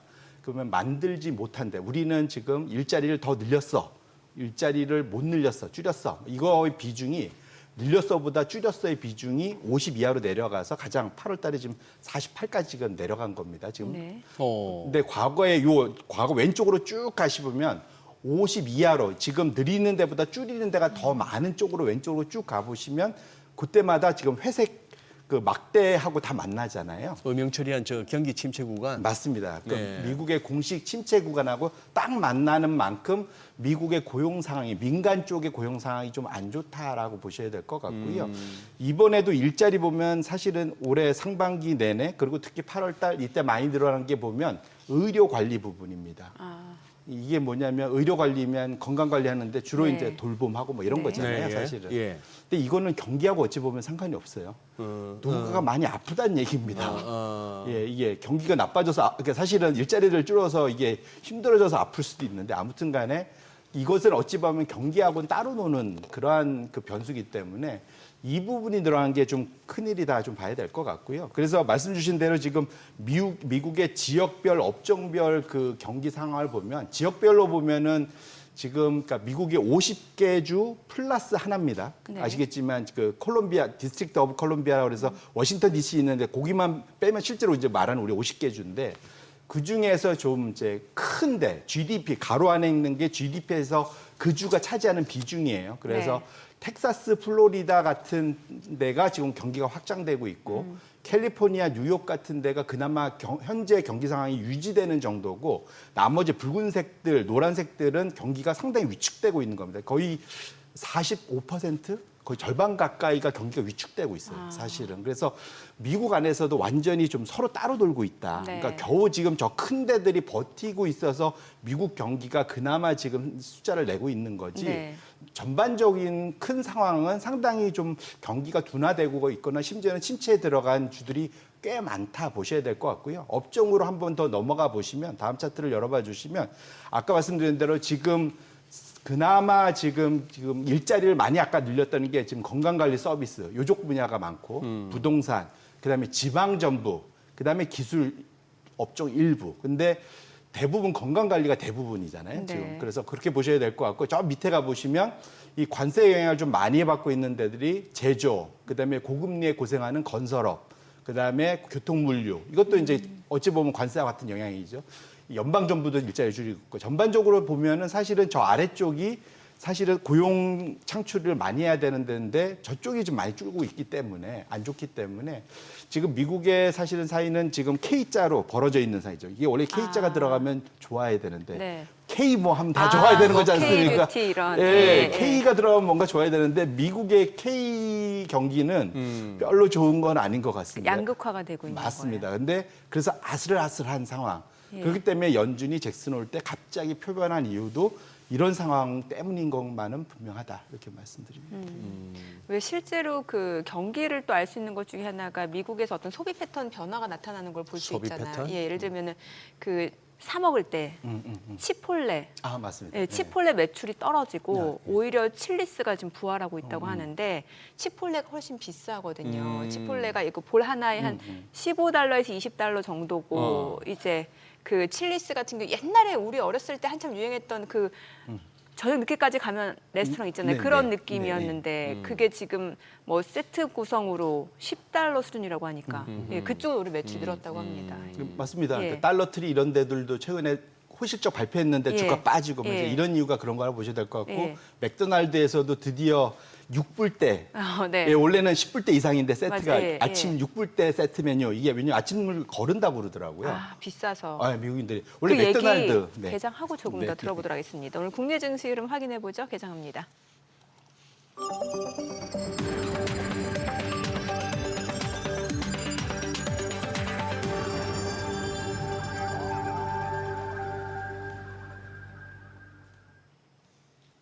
9월 10일 수요일 국내 증시 개장했습니다. 간밤 뉴욕 증시 또 한번 사상 최고치를 경신하는 모습이었습니다. 오히려 지금 연간 고용 수정이 좀 대폭 하향 조정됐다. 신규 고용 연간 단위로 봤을 때 또 대폭 하향 조정됐다는 측면에서는 고용시장 둔화, 역설적으로 이제 금리 인하 기대감이 높아지고 있는 상황이고, 다만 이제 이번 주 후반에 발표될 생산자 물가지수 PPI 그리고 소비자 물가지수 CPI 발표를 앞두고는 약간의 경계심까지도 혼조되는 시장 분위기였던 것 같은데요. 자, 오늘 양시장은 어떤 출발 나타냈는지 지수부터 보겠습니다. 코스피가 0.3% 상승합니다. 3,272, 코스닥도 0.4% 올라갑니다. 828이고요. 시가총액 상위 종목 시초가 보겠습니다. 삼성전자 오늘 소폭 올라갑니다. 71,700원이고 SK하이닉스 좋네요. 지금 2% 상승세 이어집니다. 29만 4천 원에 거래되고 있는 상황이고요. 이로써 7거래일 연속 지금 상승세에 이어지고 있고, 외국계 창구 쪽에서도 빠르게 매수 주문 들어옵니다. LG에너지솔루션이 0.2% 소폭 내림세고, 삼성바이오로직스가 약보합으로 103만 9천 원, 하나에어로스페이스가 1.2% 올라갑니다. 95만 7천 원이고요. 현대차도 올라갑니다. 22만 원, 기아는 0.3% 떨어지네요. 10만 5,100원이고, KB금융이 0.7% 상승합니다. 11만 700원이고, HD현대중공업 내림세로 지금 50만 1,000원권에서 거래가 되고 있고요. 삼성전자 우선주도 상승합니다. 코스닥 시가총액 상위 종목 시초가도 보도록 하겠습니다. 알테오젠 오늘 하루 만에 다시 반등 보여줍니다. 어제 소폭 차익실현 물량들이 나오면서 소폭 떨어지는 모습이었는데 하루 만에 다시 지금 1% 상승이네요. 48만 1,500원에 거래되고 있고요. 에코프로비엠은 1.5% 떨어집니다. 11만 6,050원. 에코프로도 내림세로 49,350원이고요. 파마리서치는 2% 올라갑니다. 68만 9천 원, 펩트론 약보합권이고요. 리가캠바이오가 소폭 하락합니다. 지금 15만 500원. 그리고 에이벨바이오가 1.6% 약세고요. 레인보로보틱스는 1% 상승 보여주고 있습니다. 2거래 연속 상승세고, HLB 보합권이고, 삼천당제약은 20만 4천 원으로 1% 가까이 올라갑니다. 자, 오늘 시장에서 특징을 보여주고 있는 섹터 종목들 좀 체크를 해보도록 하겠습니다. 오늘 장에서 지금 보게 되면 이제 반도체 쪽에서는 지금 CXL 쪽 움직임, 또 온디바이스 AI 쪽 움직임이 좋습니다. 컴퓨터 익스프레스 링크 쪽에서는 코리아 서키트가 지금 6% 강세입니다. 16,010원 선 움직임 이어지고 있고요. 네오셈도 2% 올라갑니다. 오킨스 전자 지금 7,150원으로 1.7% 상승 중이고, TLB도 2.7% 올라가고 있는 상황이고요. QRT도 0.7% 올라가고 있습니다. 자, 그리고 온디바이스 AI 쪽도 볼게요. 온디바이스 AI 쪽에서는 오픈에지 테크놀로지가 4.2% 올라갑니다. 12,550원, 퀄리타스 반도체도 상승세고요. 마음 AI, 에이펙트, 심텍이 4% 올라가네요. 자, 그리고 HPSP도 2.7% 올라가고, 리노공업, 유니퀘스트 모두 2% 이상 올라갑니다. 뭐 이런 쪽 종목들은 또 반도체 장비주로도 엮여 있다라는 점을 좀 체크해 보시면 될 것 같고요. 오늘 반도체 쪽에서 뭐 칩셋미디어, 네페스 아까 텔레칩스 다 좋습니다. 반도체 뭐 대장주 삼성전자, SK하이닉스를 비롯해서 소부장까지도 지금 뭔가 온기가 좀 확산되고 있는 양상이라고 보시면 될 것 같습니다. 하나 머티리얼즈도 32,200원으로 1% 상승 보여주고 있는 상황이고요. 자, 보안주 딥페이크 관련주들도 움직임이 좋습니다. 일단 딥페이크 쪽에서는 이제 센즈랩이 11% 급등합니다. 지금 9,700원 선, ICTK도 5% 이상 상승 중이고요. 알체라가 3.4% 올라가고, SP소프트, 파수, 뭐 이스트소프트 약간 다 보안주라고 보시면 될 것 같아요. 이게 딥페이크 관련주, 보안주 다 묶어서 좀 보시면 될 것 같은데, 오늘 관련 종목들이 강세 흐름을 보여주고 있습니다. 크라우드웍스, 한빛소프트 다 올라갑니다. 자, 로봇주도 좋네요. 하이젠 RNM 12% 급등합니다. 42,450원 선이고요. 레인보로보틱스, 로보티즈, 현대무벡스 다 올라가고, 나우로보틱스가 4.3% 19,770원이고, 두산로보틱스도 62,900원으로 2.4% 올라가고요. 코닉 오토메이션, KNR 시스템, SB시스템즈 흐름 좋습니다. 오늘 뭐 액추에이터 쪽이라든지 이런 감속기 쪽, 이런 쪽으로 매수세가 빠르게 몰리면서 좀 더 탄력적으로 로봇 관련주들 상승 흐름을 보여주고 있다는 점 보시면 될 것 같고요. 수급 상황 체크해 보도록 하겠습니다. 오늘 유가증권 시장에서는 개인과 외국인 순매수 보여줍니다. 각각 54억 원, 463억 원 매수 우위고요. 기관은 522억 원 매도 우위를 나타내고 있습니다. 코스닥에서는 개인 투자자가 271억 원 순매수, 외국인과 기관은 각각 207억 원, 52억 원 매도 우위를 나타냅니다. 환율 체크해 보겠습니다. 달러원 환율입니다. 오늘 1원 70전 상승한 1,389원 60전에 개장이 됐습니다. 자, 오늘 시장 상승을 보여주고 있는 상황이고 일단 그래도 한참 뭐 계절적으로 9월, 10월 조금 변동성이 큰 장세다 이런 얘기를 많았는데 지금까지 놓고 봤을 때는 네. 하단 자체가 굉장히 견고한 느낌이 들어요. 견고하죠. 예. 또 시장의 그 속설, 비관론자 내지는 뭐 이렇게 신중론자는 돈은 못 번다 하는 말이 금년에 진짜 확인되네요. 잃지도 않지만 잃지도 않지만 벌지도 못한다. 네. 지금 예를 들어서 9월의 어떤 계절적인 경향성, 9월엔 보통 빠지더라 도 그동안 많이 올랐다 네. 싶어서 또 뭐 지표도 그거하고 해서 아마 9월 접어들어서 이렇게 하방 쪽으로 이렇게 배팅하시는 분들은 지금 하루하루 이렇게 보고 계시면 지금 손절이 안 된 상태라면 피가 마를 것 같아요. 그렇죠. 와, 이래도 올라? 네. 저래도 올라? 네. 그런 생각이 들 것 같고. 근데 환율은 꼼짝을 못 하네요. 지금도 1,390원이네. 왜 이렇게 환율이 못 움직이나 싶기도 한데 뭘 기다리나 아니면 뭐 구조적인 문제가 있는지 환율은 또 좀 내려가나 싶었는데 또 1,390원. 예, 그래서. 아까 맥도날드 얘기 마저 듣고 싶어요. 맥도날드. 아니 네. 그런데 맥도날드. 지금 뭐가 10불 제가 맥도날드나 버거킹 간 지가 한참 돼가지고 10불 같으면 우리 돈 14,000원, 15,000원 그게 세트인가요?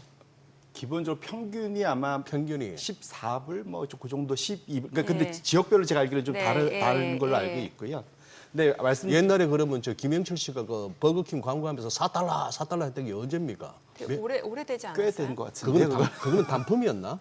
예, 그렇죠. 그랬던 것 단품으로. 같아요. 예, 꽤 오래된 것 같습니다. 예, 예. 네, 네. 그러니까 맥도날드 그만큼 이제 비싸진 거잖아요. 안 팔리는 거예요. 안 팔리는 그러니까 안 아까 팔리- 말씀드린 예. 대로 예. 원래 그러니까 그러니까 중저 네. 저소득층은 매일 일할 거잖아요. 아침 그렇죠. 일찍 나갈 때. 네. 그러면 그걸 밥 해 먹고 나가기 힘드니까 네. 사실 가다가 맥도날드에서 뭐 하나 사 먹고 맥모닝. 예. 나가는데 그걸 안 먹기 시작하더라는 거죠.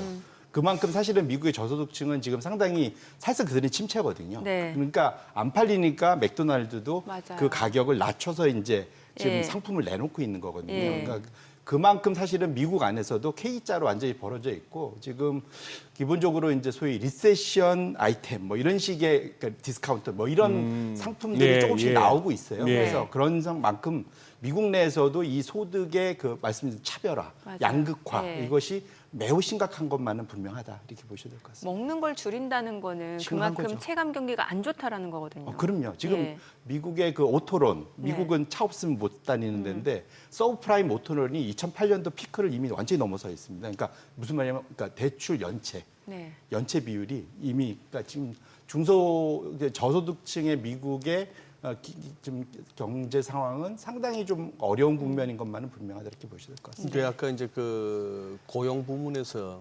이렇게 확장된 쪽, 많이 준 쪽 이렇게 중에서 헬스케어 쪽은 오히려 늘었더란 말입니다. 그걸 보면서 제가 드는 생각은 사람들이 이게 주머니가 얇아지거나 조금 이렇게 경제적으로 위축되면은 아파도 참거든요. 네. 병원 갈까 안 가고. 근데 오히려 그쪽은 늘었다 하는 얘기는 저거는 진짜 아픈 거예요. 그렇죠. 진짜 아프니까 저렇게 가는 거라. 경기 상황이 이름에도 불구하고. 왜들 아프지? 마음이 아픈가?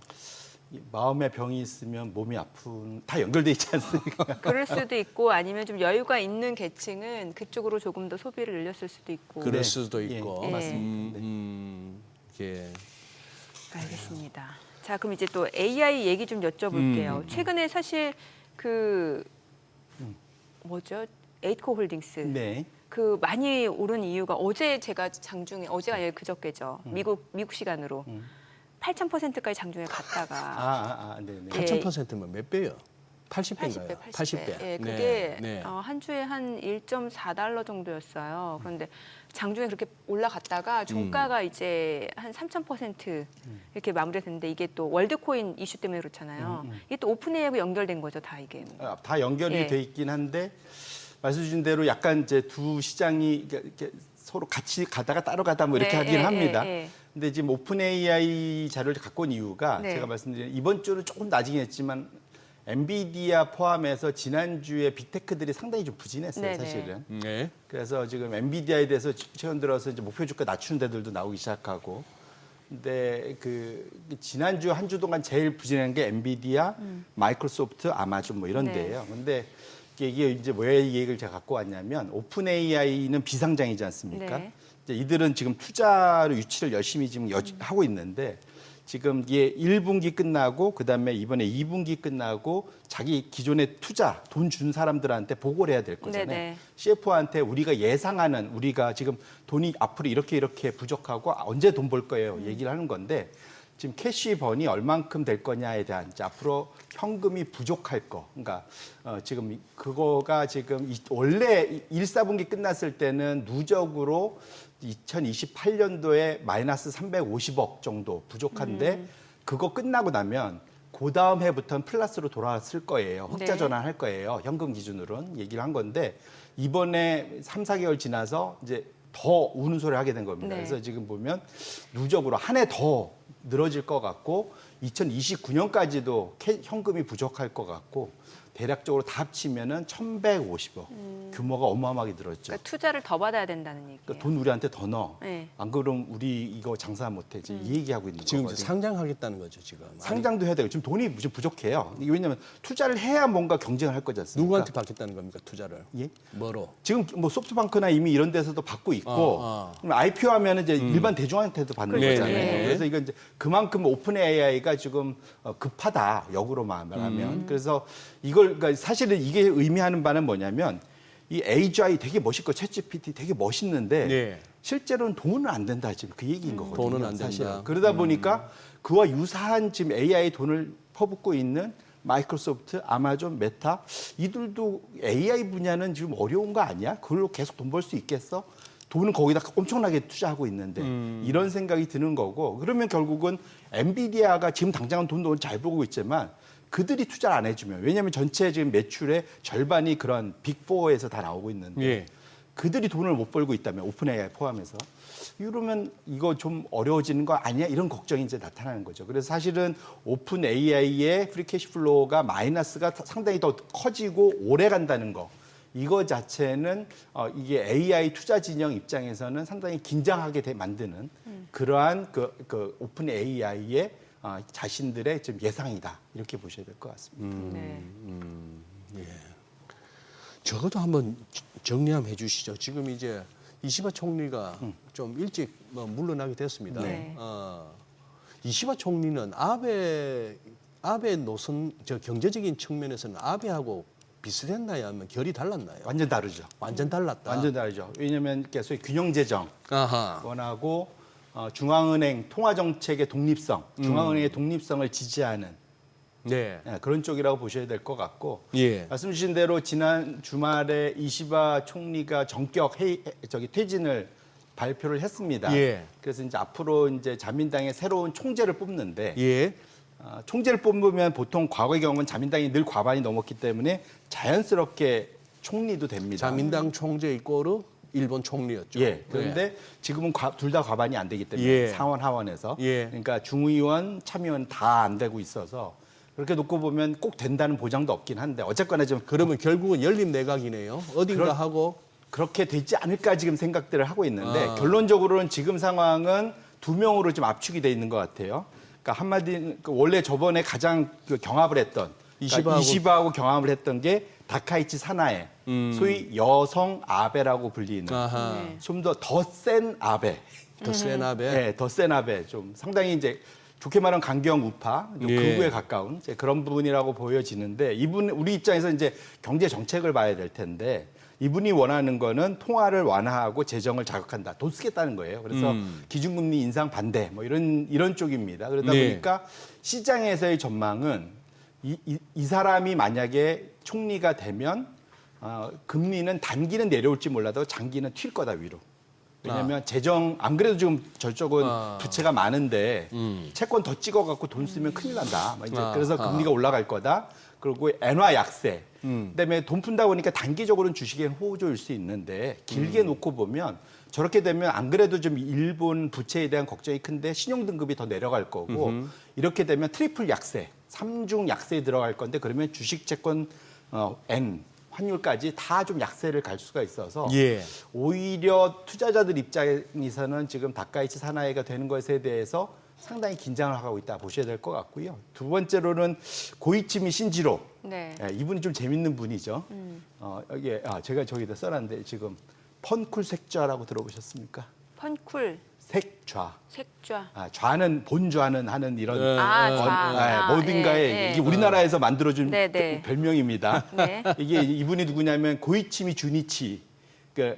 총재 뭐 이렇게 약간 베토벤 머리로 기억하실 예. 텐데 예, 진짜 아주 딱 하면 기억나실 겁니다. 베토벤 머리. 늑대상이었죠. 예, 늑대상이었고 약간 리차드 기어 분위기. 예, 얼굴 잘생긴. 예, 이게. 근데 어쨌든 그 고이치미의 전 총리 아들입니다. 네. 사실은. 그러니까 우리 정민 앵커는 직접 만나서 사진도 찍었더라고요. 그렇습니까? 제가 봤어요. 아니 제가 일본 여행 갔다가 우연히 그 현지 사람들이 많이 가는 식당을 갔는데 옆에 가족이 다 와 있더라고요. 저 가족이요? 예. 고이즈미 주니치로 그 가족이 다 와서 식사를 예, 하는데. 그 작년에 네네. 그래가지고 그 아들도 봤어요. 고이즈미 신지로도 보고 그 아, 와이프도 네. 보고 네, 네. 그 아기들도 보고 했는데 되게 그 고이즈미 전 총리가 되게 온화한 표정으로 와서 같이 사진 찍자고 해가지고 사진 얼떨결에 같이 찍었어요. 이게 지일파시네요.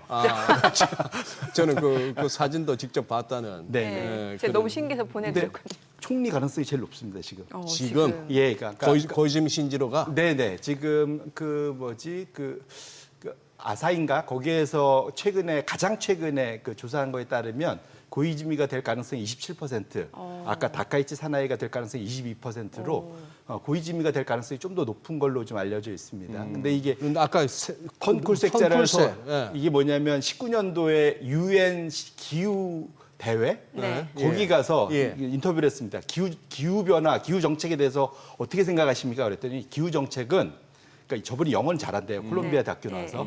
그러니까 기후 정책은 뻔하고 네.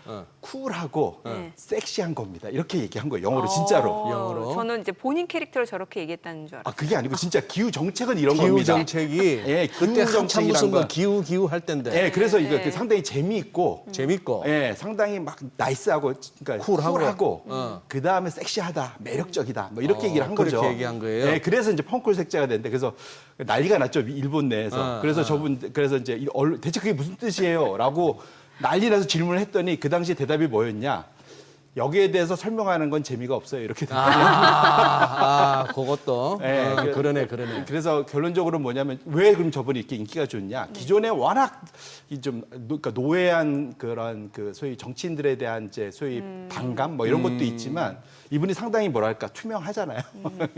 예, 이게 투명하고 거꾸로 또 저분을 미는 이유가 뭐냐면 거꾸로 말하면 그래서 고집이 없답니다. 색깔이 없어서 그러면 뒤에서 조정이 가능하지 않겠느냐. 실제로 그런 생각들을 한다는 거예요. 그래서 가능성이 생각이 좀 높고 그렇다면 아까 우려했던 시장의 우려보다는 시장이 상대적으로는 좀 중립적으로 갈 수도 있겠다. 이제 우리 입장에서는 이걸 왜 이렇게 얘기를 하느냐?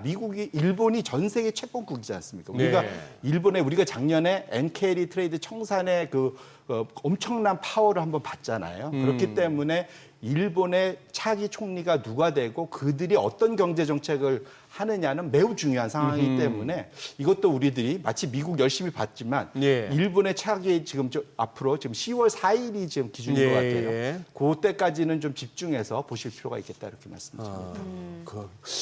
이거 뭔가 이거 만약에 고이즈미 신지로가 신임 총리가 된다면은 진짜 한번 강력하게 추진해 보시면 이분 정민 앵커가 현직 총리니까 못 부를 거고 아버님. 예, 아버님한테 네. 한번 우리 SBS 비즈 나오셔가지고 네. 과거의 일본과 현재의 일본 그리고 본인의 정책과 아들의 정책 한번 좀 한번 해보시죠. 저한테 지금 과제를 네, 주시는 과제를 거예요. 참고적으로 이분 친할머니 개 쪽은 유명한 야쿠자입니다. 정말. 예, 그래서 상당히 뭐랄까 이렇게 겉으로는 안 그래 보이지만 상당히 이게 조심해야 되는 가족입니다. 감사합니다. 그렇게 말씀해 주셔서. 오늘 내용 잘 들었습니다. 고맙습니다. 고맙습니다. 네, 오늘 들으신 내용과 관련해서 더 다양한 정보 원하시는 분들은 카카오톡 채널에서 머니를 검색하셔서 친구 추가하시기 바랍니다.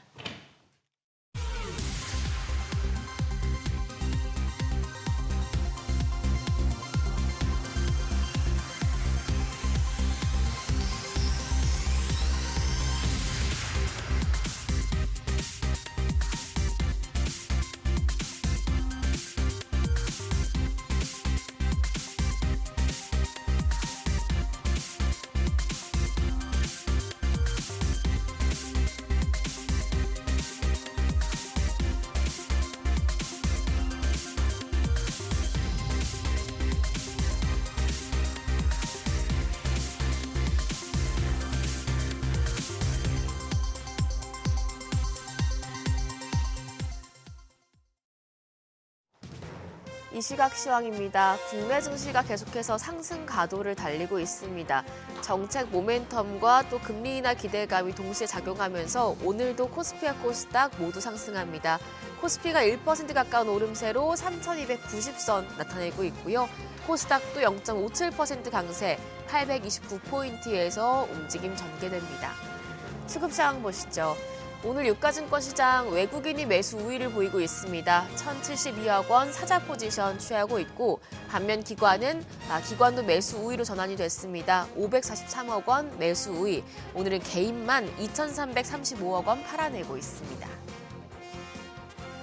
반면 코스닥 시장에서는 메이저 수급 주체 양 매도가 나옵니다. 외국인이 93억 원 팔아내고 있고 기관도 52억 원 매도 우위입니다. 이런 가운데 개인만 홀로 181억 원 순매수하면서 지수 상승에 힘을 주고 있습니다. 등락률 상하위 업종 살펴보시죠. 오늘은 소프트웨어와 전기, 장비, 그리고 항공화물 물류와 운송 업종이 상승률 상위권에 위치해 있습니다. 반면 전기 제품과 조선, 화학 업종은 하락하고 있는 것으로 집계됩니다. 그럼 시장을 주도하는 테마 종목별 시세 체크하시죠. 오늘도 반도체주가 시장 상승을 주도하고 있습니다. 우선 AI에 대한 의구심이 사그라들면서 AI 반도체, 고대역폭 메모리인 HBM 관련주가 상승세 기록하고 있는데요. 이쪽에선 호재가 있는 윈팩이 25% 급등세 보여주고 있고요. 더불어서 오픈엣지 테크놀로지가 2.3% 강세로 12,320원. SK 하이닉스가 오늘 3% 넘는 강세 보여주고 있습니다. 29만 7천 원에 거래되고요. 더불어서 고영이 1.1%, 한미반도체가 2.26% 강세입니다. 현재 거래가 85,900원입니다. 클라우드 컴퓨팅 관련주도 강세 보여주고 있습니다. 간밤 뉴욕 증시에서 오라클이 실적 미달에도 올해 클라우드 매출이 77% 성장할 것이라고 전망하자 시간의 거래에서 주가가 급등했었는데요. AI 관련 클라우드 수요가 꾸준히 확대되고 있다는 점에서 관련주 움직임 보여주고 있습니다. 이쪽에서는 SGA가 11.4% 상승하며 3,555원, 가비아도 10% 넘게 상승합니다. 거래가 29,300원이고요. KINX가 6.43% 오름세로 92,600원, XM이 5.49% 오름세, SB소프트도 3.88% 상승하며 거래가 6,420원으로 집계되고 있습니다. 보안주도 주목받고 있는데요. KT 가입자와 관련해서 이 KT 가입자를 대상으로 해서 무단 소액 결제 피해가 잇따라지면서 지금 보안에 대한 중요성이 대두되고 있습니다. 보안주 내에서는 사이버원이 21.8% 급등세입니다. 거래가 3,935원이고요. 코닉 오토메이션이 15.5% 상승하며 3,140원대, 센즈랩이 9.53% 강세로 거래가 9,540원입니다. 더불어 SGA가 12.5% 급등세 보여주고 있고요. 아톤도 5.45% 상승하면서 7,930원대 거래됩니다. 마지막으로 로봇주 상승세가 이어지고 있습니다. 어제 노란봉투법이 공포됐고 내년 3월 10일부터 이 법이 시행되는데요.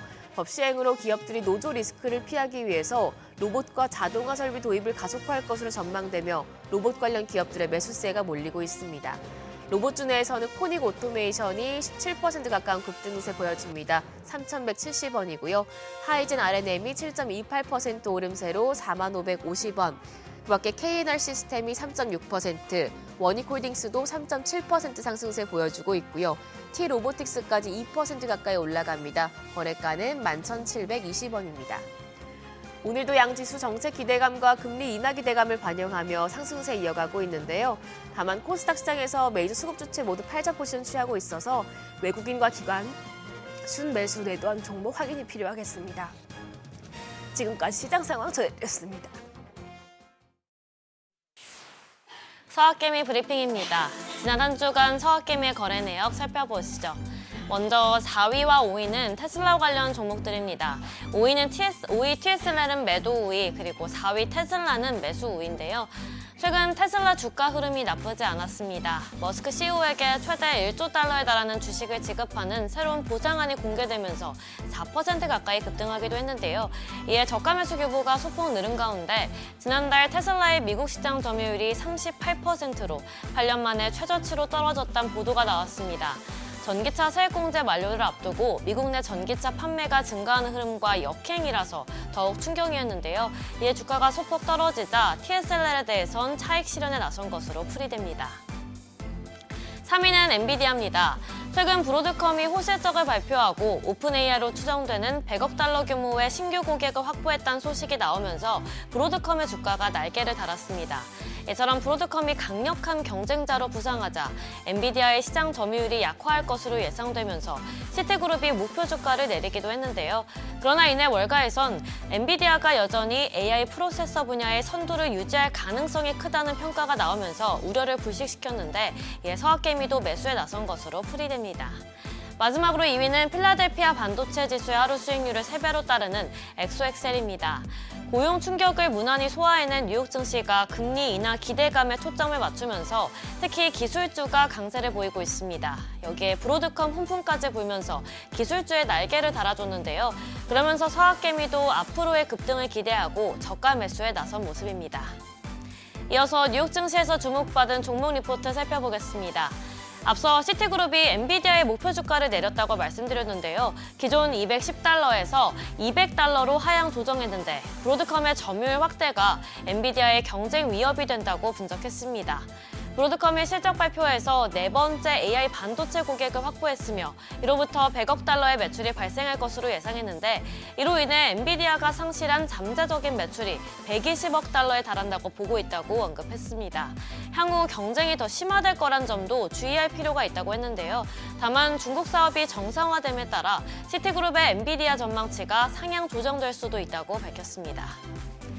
최근 테슬라는 머스크 CEO에게 1조 달러에 달하는 미국 기업 역사상 최대 규모의 보상안을 제시했습니다.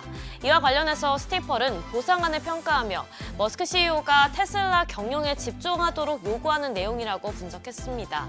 실제로 보상안에 따르면 자동차 인도 대수의 뚜렷한 증가세와 자율주행 기술 완성 등을 통해서 시가총액을 8배 가까이 늘려야 하는데요. 급여 패키지가 요구하는 항목들이 매우 공격적인 성장 목표를 가리키고 있는 만큼 머스크 CEO가 매우 우수한 실행력을 보여줘야 할 거라고 전망했습니다. 마지막으로 버티컬 리서치는 보잉에 대해 제기되었던 여러 문제들이 해소되면서 성장 전망이 밝아졌다고 판단했습니다. 항공기 수요가 안정적으로 유지되고 있고 공급 체인 문제가 해소되고 있으며 군수 부문도 주요 계약 상실에 따른 타격 이후 안정화 단계에 진입했다고 정리했는데요. 또한 보잉의 기업 문화가 개선되고 있다는 점이 신뢰도 개선으로도 이어진다며 긍정적으로 평가했습니다. 이에 따라 보잉이 올해는 580대, 내년에는 680대, 또 내후년에는 760대를 인도할 수 있을 것이라며 이러한 인도 대수 개선은 보잉 실적 성장을 견인할 거라고 기대했습니다. 그러면서 투자 의견은 중립에서 비중 확대로 목표 주가는 242달러에서 270달러로 상향 조정했습니다. 지금까지 종목 리포트 전해드렸습니다.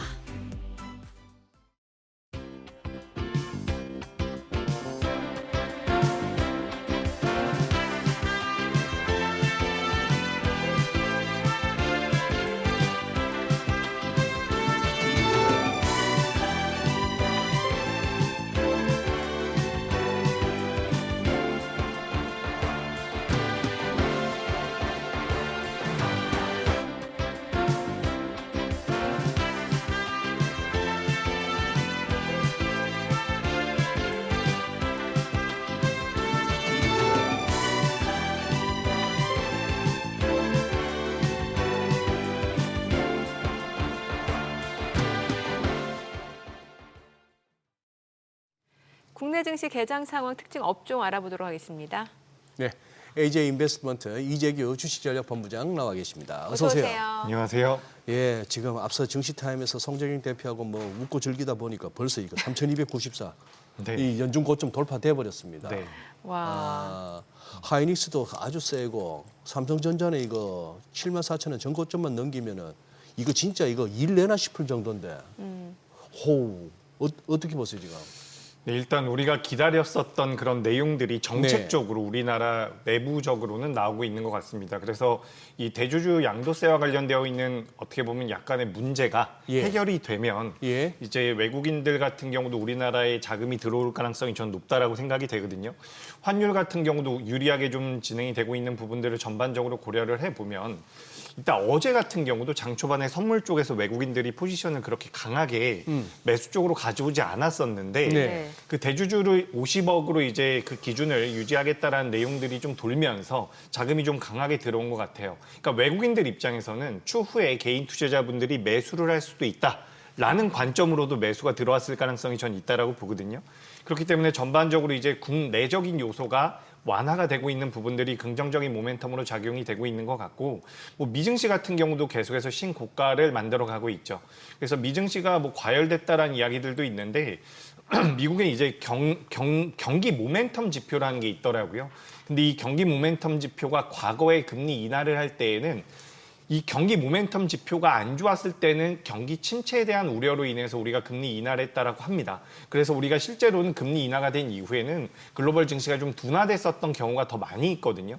근데 지금 같은 경우는 이 경기 모멘텀 지표 같은 경우가 굉장히 견조하게 움직이고 있기 때문에 실제로 9월 달에 금리 인하를 한다라고 하더라도 그 금리 인하의 명분 자체가 그러니까 보험적인 인하라고 우리가 판단을 할 수가 있는 거죠.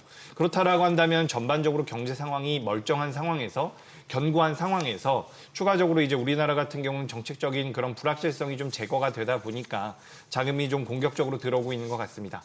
뭐 새벽에 마감된 미국에서 AI 쪽에 대한 모멘텀들을 이제 우리나라 SK하이닉스라든지 반도체 소부장 같은 경우도 어제부터 굉장히 좋은 모양새를 만들어주고 있거든요. 그래서 전반적으로 이제 큰 기업들도 잘 버텨주고 있고 그 아랫단에 있는 뭐 소부장 기업들 같은 경우도 좋은 모습이 나오고 있고요. 어제는 증권주가 굉장히 좋은 모습을 보였는데 오늘은 또 은행주가 좋은 모습을 보여주고 있습니다. 이 주주환원 쪽에 대한 모멘텀을 가지고 있는 기업들 쪽으로도 자금이 들어오고 있는 것 같거든요. 그래서 우리나라가 지금 어쨌든 대선이 끝난 해이기 때문에 정책적인 모멘텀을 받는 종목군들의 변동성이 잘 나오고 있고 그렇다라고 한다면 대외적으로는 금리 인하에 대한 모멘텀이 우리 시장에는 긍정적으로 작용을 할 가능성이 높고요. 추가적으로 이제 우리나라 내적인 모양새로서는 이제 불확실성이 많이 제거가 되고 있다. 이런 관점에서 보면 뭐 10월 달에 거래 대금이 거래 일자가 많지가 않기 때문에 11월 달과 12월 달까지 이제 우리나라 시장이 어떻게 흘러갈지는 좀 봐야겠지만 우리가 너무 부정적으로 볼 이유는 없지 않을까라고 생각이 되고 있습니다. 아, 그래요. 네. 사실 지금 기술적으로도 뭐 여러 가지 신호는 지금 전부 이제 상방이에요. 상방인데 이제 어제까지만 해도 제가 파악한 토론방에 상당한 비중이 뭐냐 하면은 그 의심, 외국인들의 이 매수세에 대해서 얘들도 옵션 만기를 앞두고 네. 풋 죽이기 아니냐. 그러니 이제 설령 이러다가 이제 내일 가서 뭐 옵션 만기를 지나고 나서 외국인이 또 사던 걸 멈추거나 또 매도를 한다거나 이래버리면 이제 진짜 어떻게 보면은 가장 좀 실망스럽거나 힘 빠지는 시나리오가 되는 거고 그게 아니라면 이게 지금 길게 내다보고 들어오는 거라면은 이거는 큰 장이 서는 건데요, 진짜. 그렇죠. 아무래도 신고가입니다. 오늘 올라오고 있는 부분들이 신고가이기 때문에 네. 저는 긍정적으로 판단할 필요가 있지 않을까라고 생각이 돼요. 지금 우리가 SK하이닉스나 삼성전자 이야기를 많이 일단 네. 하죠. 왜냐하면 네. 지수에 영향이 많이 주니까.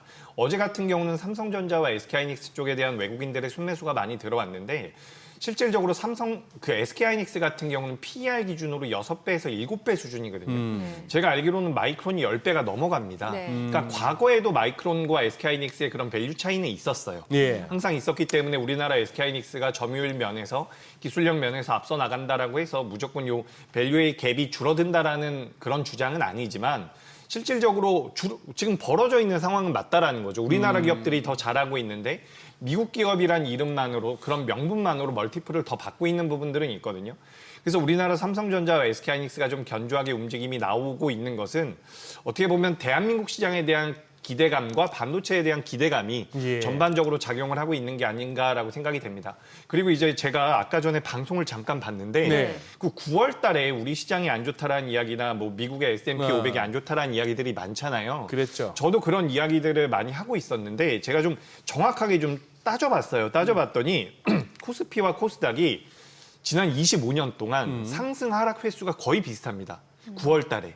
9월 뭐 달에. 14회, 11회, 11회, 14회 이 정도 수준으로 예. 차이가 생각보다 많이 나지 않더라고요. 예. 근데 여기서 이제 우리가 9월 달을 좀 어렵게 생각을 하고 평균적으로 가장 안 좋았다라고 판단이 되는 가장 큰 명분이 하락했을 때 많이 하락을 했더라고요.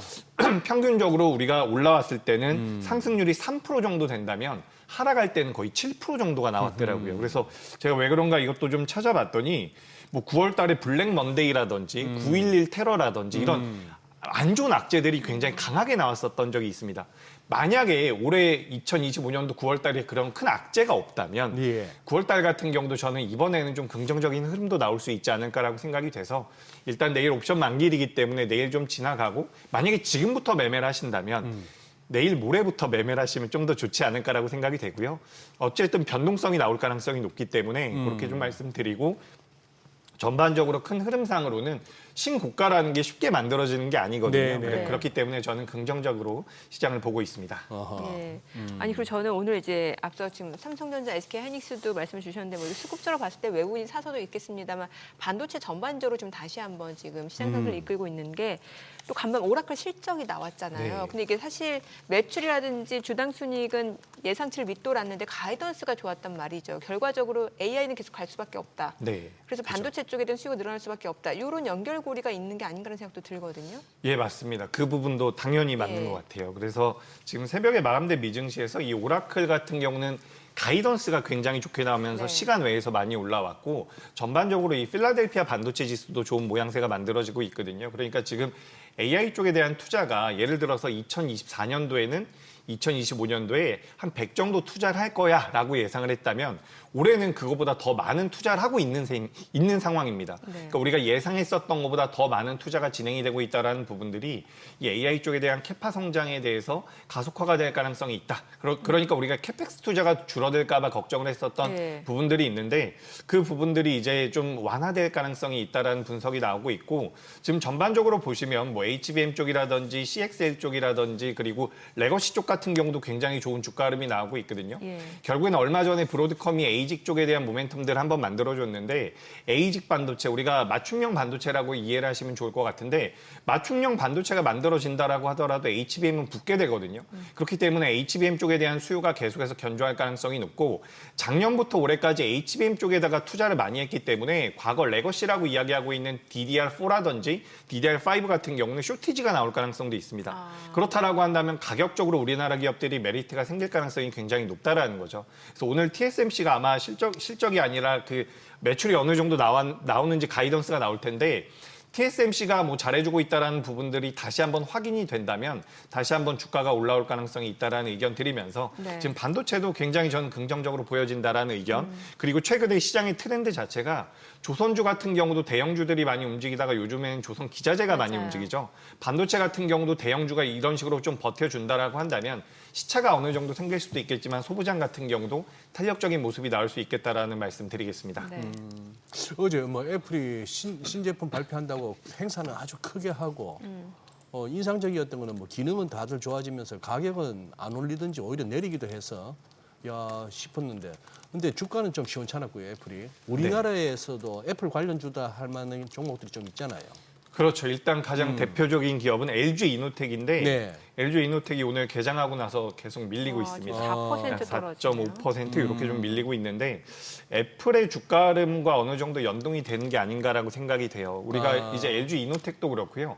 LG 디스플레이 같은 경우도 애플 쪽에 대한 매출이 굉장히 높은 회사들이거든요. 네. 그래서 예전에도 이런 말씀 한번 드렸던 것 같은데 우리나라 LG 이노텍이나 이런 아이폰과 관련되어 있는 기업들 같은 경우는 오히려 다른 업체들과의 매출이 좀 더 나와줘야지 전 주가의 상승 여력이 생길 거라고 보고 있거든요. 너무 애플 쪽에만 의존을 하게 되면 그 중국계 기업과 이제 경쟁 관계에서 좀 부족한 부분들이 있어요. 부족하다라기보단 가격 경쟁력이 약하죠. 그래서 예. 미국에서 애플 쪽에 대해서 뭐 아이폰에 들어간 부품에 대해서 중국계 기업들을 규제한다라는 내용들이 나오면 모르겠는데 지금 뭐 그런 비슷한 내용이 나오긴 했었어요. 하지만 실질적으로 중국 부품들이 계속해서 들어가고 있다는 부분들을 고려를 해보면 이제 애플과 관련되어 있는 우리나라 기업들 같은 경우는 전통적인 기업들 같은 경우는 주가의 변동성이 좀 더디게 나올 가능성이 높다라고 말씀드리고 싶고 2026년도 그러니까 내년 하반기에는 이 애플에서도 폴더블 폰이죠. 접히는 휴대폰을 만든다라고 이야기가 되고 있거든요. 그와 관련돼서는 우리나라 뭐 파이넴텍이라든지 세경하이테크 같은 경우는 수혜를 받을 가능성이 있다라고 분석이 되고 있습니다. KH바텍 같은 경우도 있고요. 그래서 이런 기업들 같은 경우는 오히려 애플이 움직인다라고 해서 무조건 연동된다라기보다는 애플 내에서도 수혜를 받을 수 있는 종목군들을 좀 추려볼 필요성이 있다라는 말씀을 드리고 싶고 제가 오랜만에 LG이노텍을 말씀드리다 보니까 삼성전기가 잠깐 생각이 나는데 이 삼성전기 같은 경우는 최근에 주가 흐름이 굉장히 좋거든요. 좋았죠. 삼성전기와 LG이노텍 같은 경우는 이 사업부가 거의 비슷합니다. 아하. 기판 예. 쪽과 카메라 모듈 쪽과 뭐 삼성전기 같은 경우는 MLCC가 있죠. 예. 근데 지금 이 카메라 모듈 쪽에서 집중하고 있는 것은 LG이노텍과 삼성전기도 마찬가지거든요. 예. 근데 제가 알기로는 매출 같은 경우는 LG이노텍이 더 많이 나와요. 근데 영업이익이 삼성전기가 더 나옵니다. 이게 무슨 얘기냐면 애플에 들어갈 때 수익성이 많이 만들어지지 않는다라는 거죠. 예. 그래서 아까 전에 말씀드렸던 것처럼 중국 기업으로 인해서 LG이노텍 같은 경우는 가격 경쟁력이 많이 약해져 있는 상황이기 때문에 수익성적인 부분에서는 좀 부담이 된다라는 말씀드립니다. 다만 뭐 주가의 측면에서 봤을 때는 LG이노텍 같은 경우도 많이 밀렸어요. 조정을 많이 받았기 때문에 아주 장기적으로 보신다면 지금 현재 가격은 그래도 기업의 밸류 기준으로 봤을 때는 그렇게 부정적으로 보기에는 좀 어려운 수준까지 밀려 있다라고 말씀드리겠습니다. 네. 제약바이오 좀 여쭤볼게요. 사실 이제 알테오젠 같은 경우는 이제 코스피 이전 상장 이슈가 있는 것 같고 오늘 보니까 뭐 알테오젠뿐만 아니라 리가켄바이오, 삼천당제약, 제약바이오가 또 다시 힘을 내주고 있는 상황인데 이쪽은 어떻게 보세요? 저는 제약바이오는 하반기 때 가장 긍정적으로 보고 있습니다. 아, 그래요? 그러니까 지금 우리가 어제 같은 경우는 반도체 쪽에 자금이 많이 들어왔고요. 오늘도 지금 반도체 쪽에 자금이 들어오고 있기 때문에 저도 좀 더 봐야 될 것 같지만 어제까지만 하더라도 혹은 그제까지만 하더라도 하반기 때 가장 매력적인 섹터가 어디냐라고 질문을 받을 때 네. 제약바이오라고 말씀드렸었거든요. 제약바이오라는 게 왜 매력적이라고 말씀을 드리고 싶냐면 어쨌든 금리 인하가 9월 달에 진행이 되고 연내에 금리 인하가 더 진행될 가능성이 이야기가 나오고 있죠. 뭐 B컷까지 이야기가 나오고 있는데 사실 B컷 같은 경우는 9월 달에 나올 경우에는 경기 침체에 대한 우려로 이어질 가능성이 높기 때문에 전 9월 달에는 25bp 인하를 하고요. 10월이나 12월 달에 금리 인하를 추가적으로 했으면 좋겠다라고 생각이 되는데 그 전반적인 기조 자체가 금리 인하라는 부분입니다. 금리 인하가 되면 제약바이오 같은 경우는 과거에도 마찬가지예요. 미국의 S&P 500 중에서 그 바이오 테크들만 모여있는 ETF가 있거든요. 네. 우리가 XBI라고 하는데 이 ETF가 미국의 국채금리와 항상 반비례로 움직였었던 부분들이 있기 때문에 만약에 금리 인하가 된다면 거기서는 이제 금리 인하가 점진적으로 진행이 되기 때문에 제약바이오는 올라올 가능성이 굉장히 높다라는 거죠. 그런 관점에서 봤을 때 저는 제약바이오 같은 경우는 굉장히 긍정적인 말씀 드리고 싶고 방금 전에 이제 앵커님께서도 알테오젠이라든지 리가켄바이오 같이 이제 시가총액 상위 종목군들이나 우리가 바이오테크 기업들이라고 부르고 있는 기업들의 주가 변동성이 굉장히 잘 나왔었는데 최근에는 그런 종목 외에도 올릭스라든지 보로노이라든지 유바이오 로직스 같은 기업들, 그러니까 제약바이오 내에서도 자금이 좀 퍼지고 있다는 생각이 들거든요. 그런 관점에서 저는 굉장히 긍정적으로 보고 있다는 말씀드리고 올릭스, 보로노이가 어떤 쪽인 거예요? 보로노이 같은 경우는 이제 내성이 생긴 쪽에 대해서 이제 신약 개발을 하고 있다라고 보시면 좋을 것 같고 올릭스 같은 경우는 제가 세부 내용을 확인하지 못했습니다. 네네. 최근에 뭐 자금이 들어오는 모양새가 굉장히 좋다라는 말씀 드리고 싶고 전반적으로 이제 제약바이오 같은 경우는 12월 달에 좋았었다라는 말씀을 드리고 싶어요. 네. 그리고 이제 제약바이오가 많이 올라온 게 아니냐라고 여쭤보시는 분들도 가끔씩 계신데 우리가 헬스케어 업종 지수로 본다면 생각보다 많이 못 올라왔습니다.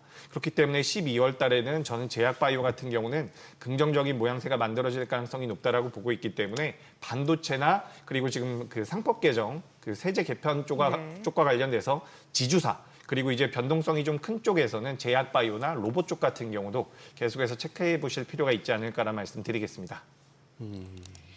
야, 2차 전지 쪽은 좀 올라가나 싶었는데 좀 소외되는 상황인데 이거 갖고 계신 분들 좀 전략을 세워드려야 될 것 같아요. 네, 2차 전지 같은 경우는 지금 그 광산, 그 네. 리튬 광산을 채굴을 멈추겠다라고 했다가 다시 채굴을 시작하겠다라고 내용이 나왔거든요. 네. 그러니까 리튬 가격에 대한 변동성 자체가 2차 전지 쪽에는 좀 부정적으로 나올 가능성이 높다라는 분석이 나오면서 지금 2차 전지가 밀리고 있는데 사실 저는 여기서는 보유하고 계신 분들 입장에서는 네. 매도할 상황은 아니라고 보여져요. 매도는 하지 예, 않고. 그러니까 예. 매도하기에는 너무 많이 밀려 있다라고 생각이 되거든요. 물론 이게 저평가되어 있다라는 관점이 아니라 우리나라 종합주가 지수가 신고가를 경신하면서 외국인들이 계속해서 들어오는 상황이 된다면 네. 2차 전지 같은 경우도 자금이 들어올 가능성이 높다라고 보고 있고, 만약에 2차 전지를 보신다라고 한다면 역시나 대형주, 대장주라고 할 수 있는 LG 에너지 솔루션을 필두로 해서 보시는 게 좋겠다라고 말씀드리겠습니다. 지금 이번에 이슈가 됐던 저 부분에 조지아주 그쪽은 공장 건설 단계죠, 아직은. 예. LG 에너지솔루션하고 현대차 그 그 합작 배터리. 공장. 네. 예. 그리고 지금 반도체에다가 관세 때린다 하는 부분은 뭐 결정 나온 게 있나요, 미국 쪽에서? 지금 반도체 같은 경우는 결정이 정확하게는 안 된 것 같아요. 네. 정확하게는 안 됐고 계속해서 뭐 품목 관세니 상호 관세니 이야기가 나오고 있는데, 이거 가장 중요한 게 뭐냐면 우리나라가 잘하고 있느냐 부분이라고 저는 보고 있거든요. 네. 삼성전자와 SK하이닉스가 예를 들어서 중국 쪽에다가 우리나라 뭐 미국의 장비를 반입을 못한다거나 여러 가지 상황이 되면 결국에는 미국 기업들이 피해를 받게 됩니다. 그렇기 때문에 우리나라 기업들이 글로벌 시장에서 어느 정도의 기술력을 가지고 있는지가 관건이 될 가능성이 높다라고 보고요. 예. 뭐 현대차와 LG 에너지 솔루션에 대해서 뭐 이렇게 300여 명을 이렇게 체포를 했다라는 기사들이 있는데, 그 이후에 나온 기사들을 보면 결국엔 우리나라 숙련된 기술자들, 우리나라 직원들이 필요하다라는 결론이 나오고 있거든요. 그런 관점에서 본다면 자동차든 2차 전지든 그래도 우리나라가 그 부분에 대해서 저도 굉장히 충격적인 뉴스였는데 네. 너무 신경 쓰진 않아도 되지 않을까. 그러니까 지금 조선 같은 경우도 숙련된 인력들이 필요하기 때문에 어제 같은 경우는 오히려 조선주들은 주가 흐름이 괜찮았거든요. 예. 그래서 우리가 큰 흐름에서 봤을 때는 대한민국 기업들 중에서 글로벌 시장에서 경쟁력이 있는 기업과 업종들 같은 경우는 크게 신경 쓰지 않아도 될 것 같다. 저는 네. 이렇게 판단이 됩니다. 알겠습니다. 오늘 내용 여기까지 듣겠습니다. 그래요. 잘 들었습니다. 고맙습니다.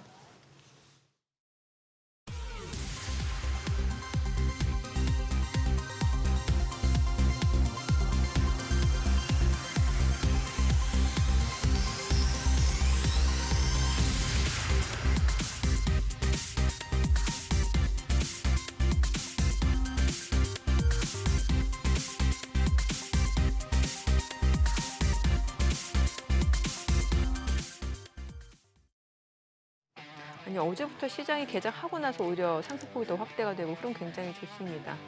그러네요. 3,200 지금 어, 아니요 얼마죠? 아까 3,295. 잠시 3,300도 올라섰었죠. 예. 네, 그래요. 지금은 엄청난 유동성 장세. 머니 외국인들도 게임이 많이 사고요. 외국인도 사네요. 네. 자, 저희 방송 중에 전해드린 내용과 관련해서 모든 투자 판단의 책임은 투자자분들께 있다는 점 알려드립니다. 네, 세상의 모든 돈 되는 정보 머니쇼. 오늘은 여기서 인사드리겠습니다. 여러분의 모든 경제 SBS BD가 함께하겠습니다. 저희는 내일 오전 8시에 찾아뵙겠습니다. 고맙습니다.